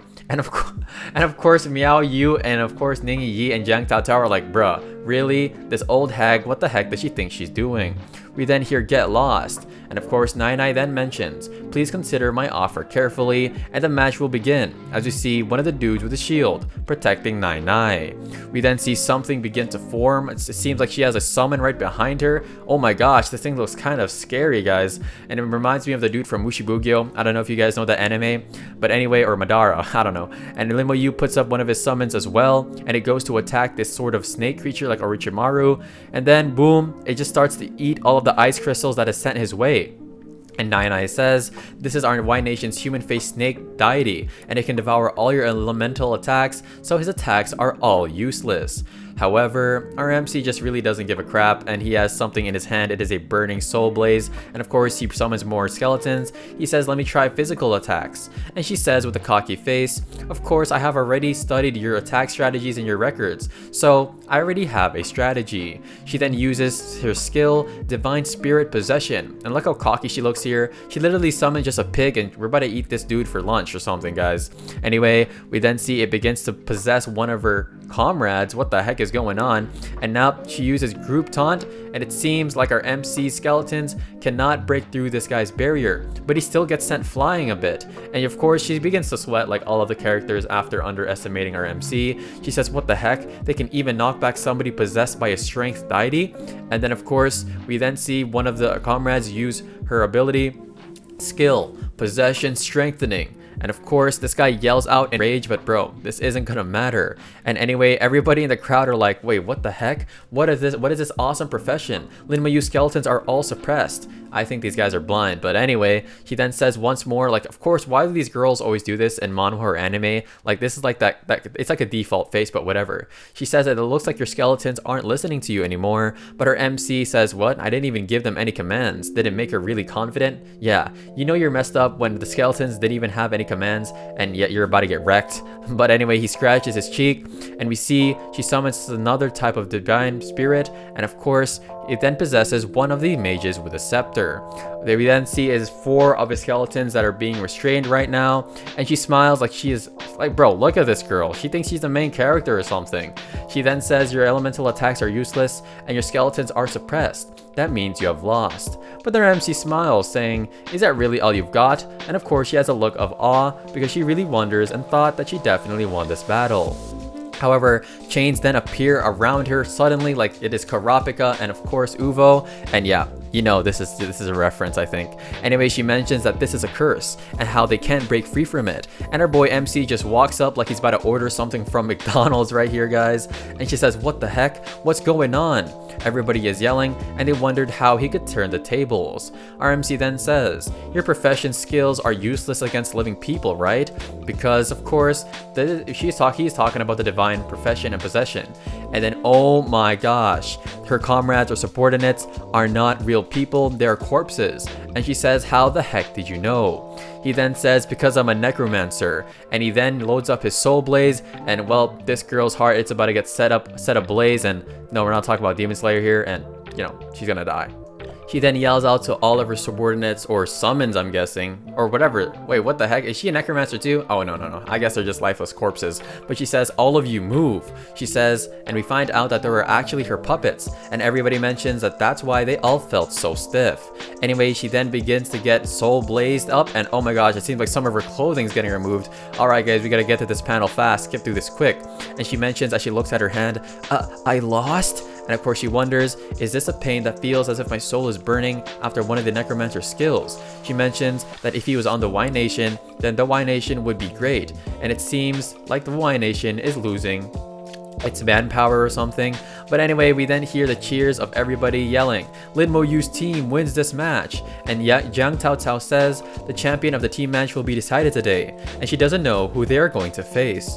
Everybody is super hyped right here because they're talking about the star gladiator from the Shangdo Holy Lands actually lost. But then it seems like it's a team from Xiajing Academy too. And oh my gosh, we see the defeated teams right here. And this is the Xiajing Academy Su Sheng's team. He says, I told you our differences are great. And this guy looks kind of weird, like a JoJo character. Anyway, he then asks his subordinates if they qualified for the final, and they wonder who their opponent is. But it seems to be Lin Moyu's team, and this guy with a literal sun tattoo on his forehead, this guy looks goofy. He says, Lin Moyu, he actually made the finals, I see. But then he then says, as he looks at Lin Moyu's back, the sooner I deal with you, the faster I can get a hand on that flash scroll. And so he mentions, I would have not bothered participating in this tournament if it wasn't for that scroll. RMC then looks behind him because he senses his gaze with his, his domain expansion like his Gojo is infinite, and he says, let's start the match now. And oh my gosh, we see it right here, and this is definitely going to be a fight to remember. Everybody cheers out and they're saying both are Jiajing Academy's team and they're super strong and they're definitely one of the strongest academies in the empire, if not the strongest. Miao Yu asks if we're really not helping, and of course Jiang Taotao just says we'll only be a burden, let's leave it to our OP MC Rizzler Songjin Wu reincarnation. Okay, anyway, our MC is there standing with his hands in his pocket. This guy just loves his pockets. I wonder if there's like some awesome things in his pockets. And anyway, the guy says you're going to regret this later, but yeah, you probably won't. This guy mentions the rest of you fall back, and it seems like he's going to have a one-on-one again as well. And you know, judging by the fight two fights ago, yeah, this isn't going to end well. The guy folds his arms and he says, I heard about what you've done. How could you do such a shameless thing to earn points by carrying others through a dungeon? But what do you mean, bro? You couldn't even do that if you were strong enough. But anyway, this guy begins to rub on his forehead saying, you bring the academy humiliation. But our MC just points to his head like, what? Humiliation? You must have something wrong in your head. And of course, this guy becomes an ugly uncle from an anime, like an actual JoJo villain. And he says, what the heck did you say? And even Ning Yi and Jiang Taotao begin to laugh. Because of course, Ning Yi says, don't look at me. Because of course, Lin Mo Yu, what Lin Mo Yu just said is definitely something similar to what Ning Yi has said in the past. He then brings out his legendary scepter, and we find out that this dude is a level 29 Holy Light Mage, and nobody cares about that, bro. And yep, we're finally on to what we want to see, and Lin Mo Yu brings up some of his summons from the ground, and look at this, yep, they're definitely ready to do some fighting. He then, the tattoo on his head begins to shine like a diamond. I'm not referencing Rihanna, and he says, accept my punishment, and he lets out a wild flash, and this is like, what is this? Isn't this a move that Krillin uses? But anyway, our MC is kind of shocked, but he uses his skeleton armor to block this. We find out that it is a spirit attack, so it seems like he was trying to affect his spirit at the start to weaken him. However, we then see the guy is definitely cocky, and he says die, and he uses light blade again, and he sends it towards our MC, but his skeleton armor just breaks his sword in half, and of course he begins to sweat. Like, everybody begins to sweat, guys, and you know what? That's for good reason. But of course, his skeletons are right in front of him and above him. However, he uses his surge attack for the Holy Light, and our MC mentions that this guy really is impressive on the outside, but it seems like it is actually terrifying, but they actually do no damage. And so he brings out two of his mages, and we see purple lightning right here, and of course the guy says, what the heck? Why the heck is my Holy Light unable to purify these undead? And yeah, this guy must not know about his true ability. He then says, I've underestimated you, and he gets struck like lightning, and yeah, he tries to use his Holy Light Shield, and it seems he's even sweating even more, like he just ate 1,000 tons of food and then he went on an exercise walk or something.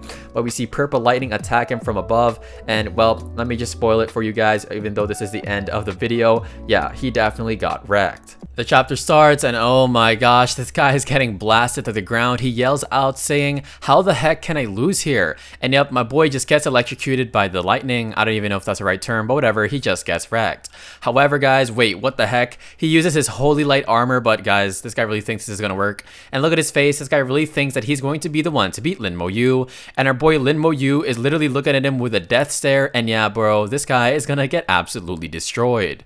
The guy yells out, there's no use. You can never pierce through my defense. But Lin Mo Yu with his hands in his pocket, really, it's just the usual thing now, guys. And he brings out a lot of magicians and mages, and people are yelling saying, really? How the heck can this happen? Can Su Sheng really tank this? And they are very surprised to see Lin Mo Yu summoning different skeletons of different elements. Of course, Su Sheng then says, really? He can summon so many types of skeletons, huh? He then smiles saying, it's just a few, so it won't matter. And the skeletons are getting ready to attack, and they just skipped all the talking. They then launch their attacks at the dude, and the guy smiles because he's so cocky, but then, well, his armor just...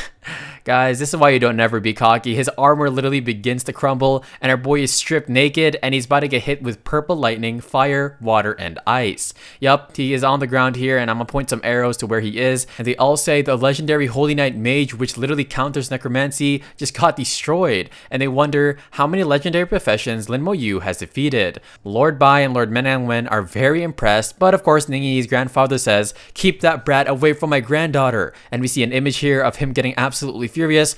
But our boy Lin Mo Yu is absolutely getting rizzy, and Ning Yi grabs his arm and she says, "Congratulations, we have won."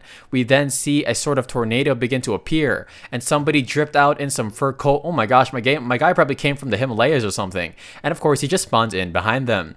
Everybody is super shocked, even the people with a high level and strong profession, and they say that this guy has a terrifying aura, and this is the aura of somebody beyond level 80. And he then introduces himself as one of the 12 Empire Council members, and he says, "You guys are not bad." And well, I think we found our next OP dude in this manhwa. He then brings out a bunch of scrolls and items and potions of some sorts, and he said, "You can call me Zhu," and he is Zhu Wei from the Empire, and it seems like he is going here to try and recruit them. Lin Mo Yu wonders if he really is trying to recruit him, and then the guy then gives him a scroll or a pouch, and he says thank you, and our boy Lin Mo Yu then goes through this barrier to go and touch it, but there seems to be some sort of dark aura appear underneath his hand, and then Lord Manhwa says, "A fish bit the bait." Our boy is literally just looking at his hand and he wonders if something is mistaken. However, Lin Mo Yu just says it's nothing to Ning Yi, as of course she is worried for her husbando, or is it even husbando? I don't even know, but whatever, he's our waifu. Anyway, Lord Manhwa mentions that this guy is definitely Zhu Wei, and Lord Bai says, "Is that really true?" And Ning Yi's grandfather says, if it's really him, that this is a very bad problem, because that means that he is a member of the demon worshipping cult, and he has already infiltrated to that level. Guys, this is one of the first times I've seen Lord Manhwa so scared. He says he's one of the 12 council members after all, and I really wonder how strong the members of the 12 council members are. The mood switches, and of course it is a very happy moment as Lin Mo Han, Lin Mo Yu's sister, and her team have also won a victory. Our boy then says, "My sister's abilities were enough to easily clinch the champion title." And of course Ning Yi is kind of getting jealous and blushing here, saying, "Wait, that's really Lin Mo Yu's sister? What a beauty." There seems to be another tornado, and of course it is Zhu Wei, and he then brings out some more gifts as well. And he says, "If you need any help in the future, you can of course come to me and I can lend you my help." He then opens a pouch, or he brings a pouch to him again, but our boy Lin Mo Yu looks absolutely shocked here for some reason. And of course he tells Ning Yi, "Come on, use your skill Observe, the assassin skill." And she then opens her eyes, and it is called Shadow Vision, and she then inspects the pouch. There seems to be some black things floating around it, and that seems to be some sort of demonic energy. Ning Yi of course agrees with what I said, and she says, "There's indeed something wrong. That pouch of gold coins has an air of dark energy."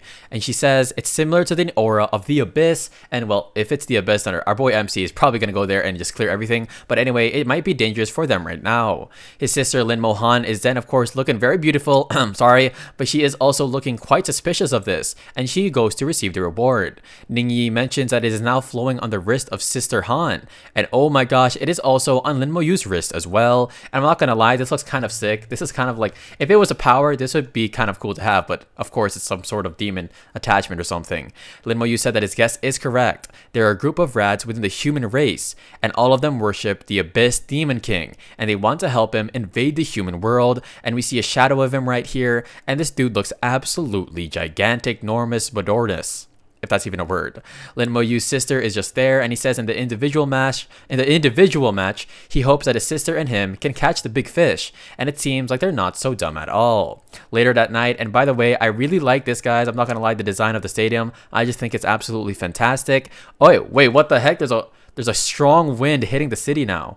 And oh my gosh, this is one of my biggest fears, or one of the catastrophes I don't wish to happen onto anyone. A tsunami is coming from the ocean, and there's even lightning being sent down from the heavens. Wait, oh my gosh, guys, this is dangerous. Continuous lightning bolts strike the ground, and everybody wonders what the flip is going on, dude. Even this lady, side character, gets her own panel saying, "Such a massive formation. Could it be a legendary profession?" But our boy Lin Mo, okay guys, our boy Lin Mo Yu, you know, he's just calm, and you know, this is how you should be. He's just calm and collected, and he says that the final act of the demon worshipping cult have appeared. He says they might intend on defeating every champion team, of course, and deal a heavy blow to mankind, and a lot of the buildings begin to get swept up by the water.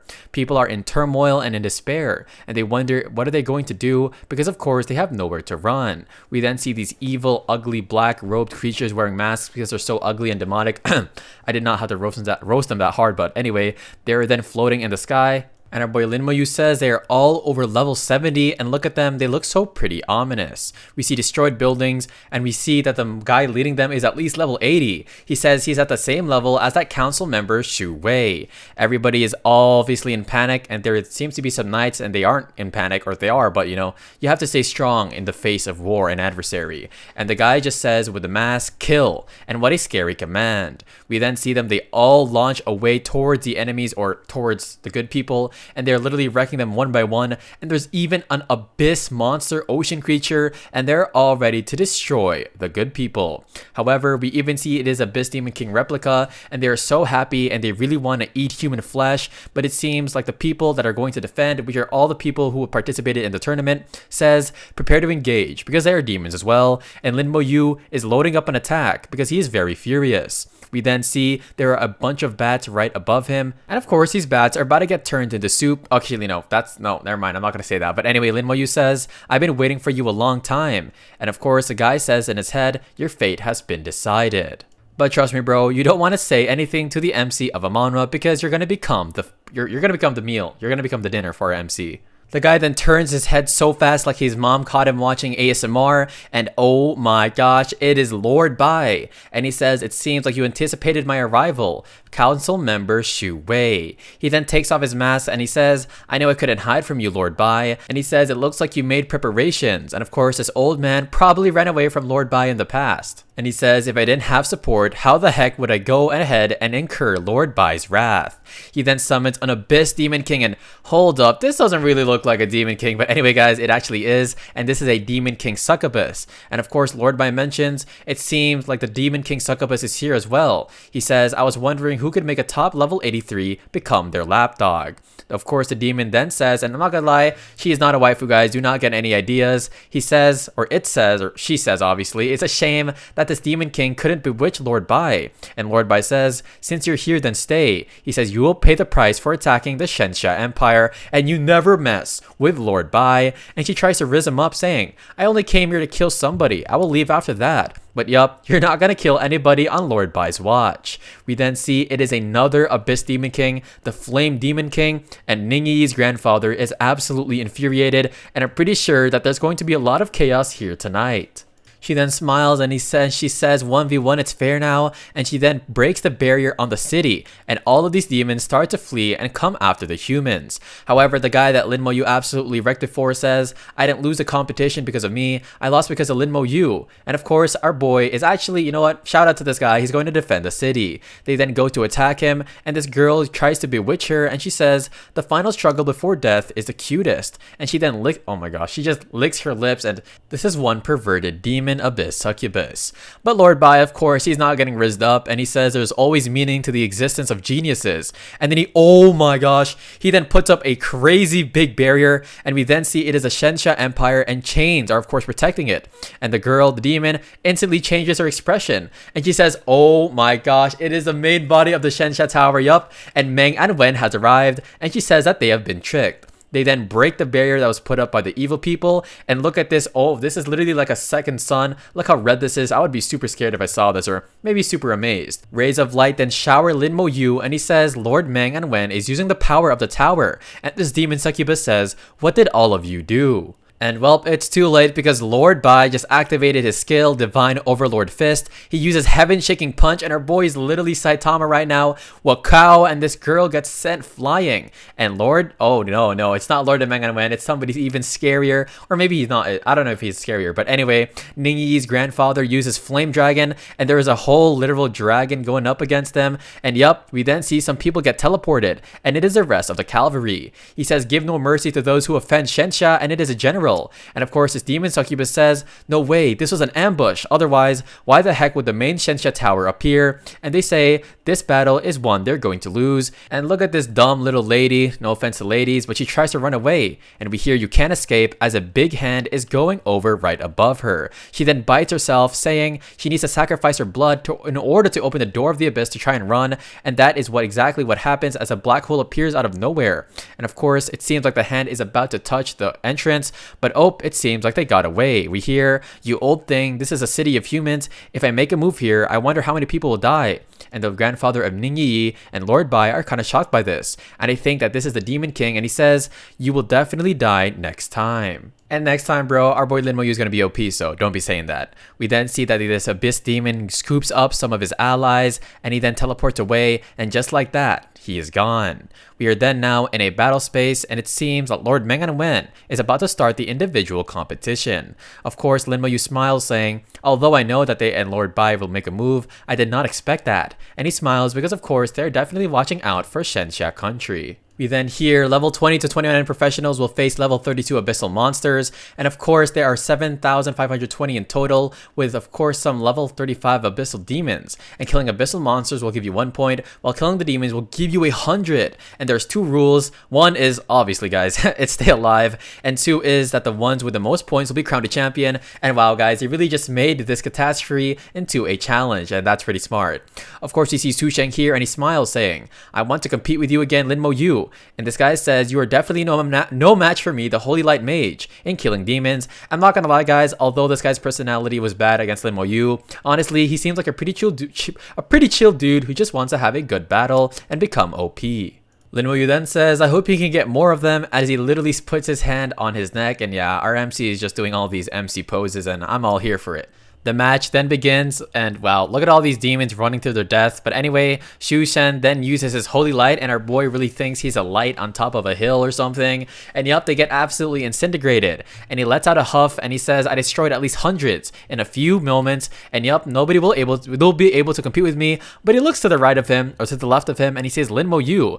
And he says, "Is he going to give up? Why is it that guy not summoning his skeletons?" And Lin Mo Yu then says, "Thanks for providing the bodies." And right behind him, a huge explosion happens, and he says, "What happened? This power is stronger than holy light." And yup, let me tell you what it's called, bro. It's called corpse explosion, and at least now you know you can't compete. He then says, "Really, it's him doing it." He says, "What the heck? He's not just a summoner, but a mage capable of powerful attacks." And all of these bodies are getting destroyed as you see blood literally jump up into the air.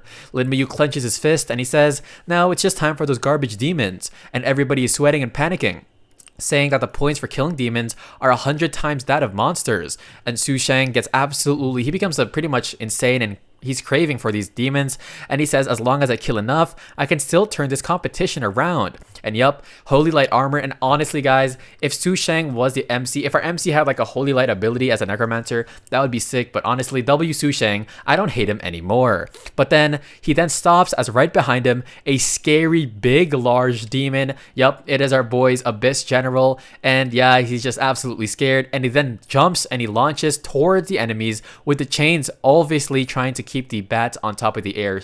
You know, they're not trying to let him get away, and you can't run away from an MC. And everybody says, "What the heck? Is that one of Lin Mo Yu's skeletons? This guy has the ultimate Riz." And he mentions if he summoned that earlier in the competition, he'd obviously be the champion. And Su Sheng says, "What is this ridiculous profession?" As somebody behind him says, "Now you know the person, or that person, is a true boss."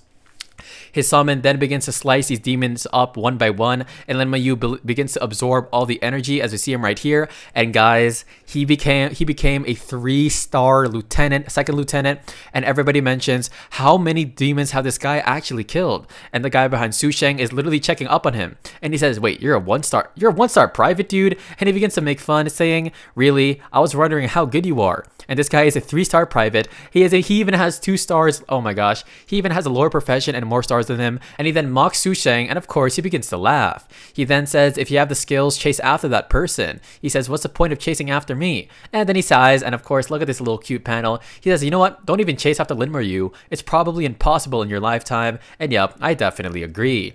It seems like there are no demons left, and there were 7,000 abyssal monsters killed by Lin. Bro, 7,000 is crazy. And Lin Mo Yu, look at him right here, guys. This reminds me of Song Jin Woo, and he says return. And yep, bro, don't worry, your summons are definitely gonna come back to you. We then see that the city has been restored. Let's go, guys, everybody is safe. and he sees a corpse of the member of the demon worshipping cult. And of course, there is a huge hologram that appears, and it is Lord Bai. And he says, everybody, I am Bai Yi Yuan. And everybody is super excited to see the GOAT, Lord Bai. He says, I'm very happy to see that nobody shrunk away from the danger, and they've also successfully made use of the demon worshipping cult to conclude that the individual competition is actually using it as a practical battle. They will now be announcing the names of the champion of the individual match.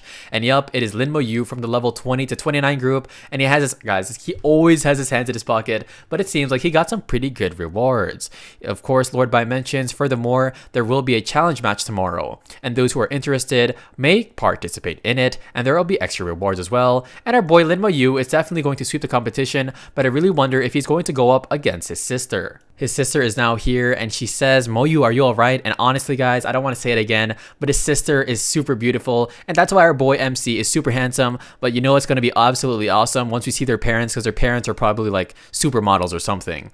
He then says, I'm good, sis, and she mentions, your sister has something to tell you, because she has to leave immediately. And he asks if she is not going to participate in the challenge match. She says, I'm almost at level 45, so I'm not going to be participating, and I'll give you all the spotlight. And he says, take care. And wow, his sister really just came there to flex on him. That's pretty cool. Anyway, Lin Mo Yu wonders why Ning Yi only came out now, because he wanted to introduce Ning Yi to his sister, and of course she blushes, saying she was not prepared yet. And he then asks, after I entered the Shenxia Tower, what happened here? She then explains that there is a flashback. Well, the Abyss Side demons deployed their King Succubus and the Flame Demon King as well, but they were stopped by her grandpa and Lord Bai. Also, Jiajing Academy dispatched the Academy guards, and they killed everybody from the cult. She then also mentions, in the end, the demon Succubus ended up using some sort of skill to summon a demon, and they stopped their attacks. And they were afraid that battling would harm the normal citizens, so they could only let those demons escape. Lin Mo Yu asks, the Flame Demon King, was it the same Flame Demon King that they faced last time in the dungeon? And of course he says that was exactly him. And Lin Mo Yu says that that demon is very hard to kill. And he then says to the Demon King, just you wait, I have one more returning teleportation stone, and I will come and seek justice sooner or later. It is now a beautiful night, and Lord Manhwa is literally just chilling here, sipping on his tea like usual. But Lord Bai and of course Ning Yi's grandfather seem furious, and Lord Bai begins to drink, saying, I didn't expect Black Flame to act, and he didn't manage to hold the flame and the succubus over there. And yeah, this is definitely pretty funny that Lord Bai is kind of mad at that. Ning Yi's grandfather says, if it wasn't for that black flame, I would have definitely killed the Black Flame Demon King. And Lord Manhwa then says, so the old man didn't make a move. And Lord Bai mentions, it really is a shame, because he definitely would have made them pay with blood. Manhwa then rubs his beard and he says, I will investigate this thoroughly, so let's go on with the days. It is now the new morning, and it is now the challenge matches, and everybody is super hyped, and they say we can only anticipate the challenge match right now, because they heard that the demon worshipping cult launched a sudden attack and the individual competition was changed, so they did not get to see it. Jiang Tao Tao, of course, is there, and she explains that every round after that will increase the level of the opponents by 5. And in just the third round, they would need to face against twice evolved professionals at level 42. And we also find out, as Lin Mo Yu looks back, since the start of the competition, hundreds of years ago, no one has ever managed to complete the 4th round. And we see all of these items here and artifacts as prizes, and of course are going to be getting magical potions, scrolls, and even intermediate scrolls. But then Jiang Tao Tao says, as for the 5th round, no one has managed to clear it yet, so no one knows the rewards, and I think our boy is about to understand, and he's about to get those rewards. MC smiles and he says, wait, a domain that no one has entered? It's probably Gojo's Infinite. Just kidding, guys. Just make sure to subscribe if you love Gojo. But anyway, he says, I'll be the first to find out. We see there is a level 34 challenger, which is a sword and shield knight, and he's going up against this guy's Guts, so he's going up against Guts, which is a level 39 sword and knight guy. Anyway, our MC mentions that this guy is a soldier, and that's the reason the challenge match is so difficult, because the defenders are from the Shenxia army, and they begin to battle it out. The guy that's level 34 wonders how he's so strong, and he gets overpowered, and our boy gets sent flying outside of the ring like it's Yu Yu Hakusho. But not only him, guys, left and right people are getting thrown away so easily. And Su Sheng says, I've already embarrassed myself, and this won't happen again, and the challenge begins between him and the knight. He then uses Holy Light, and that kind of rhymes, but anyway, this guy uses extreme defense and in charge, and Su Sheng is being covered by this holy ring, and this guy gets blasted by it, but then he appears right in front of Su Sheng, and of course he uses Flash Slash on his holy armor, or his sort of barrier, and it seems like Su Sheng actually wins the round, and come on, congratulations to Su Sheng.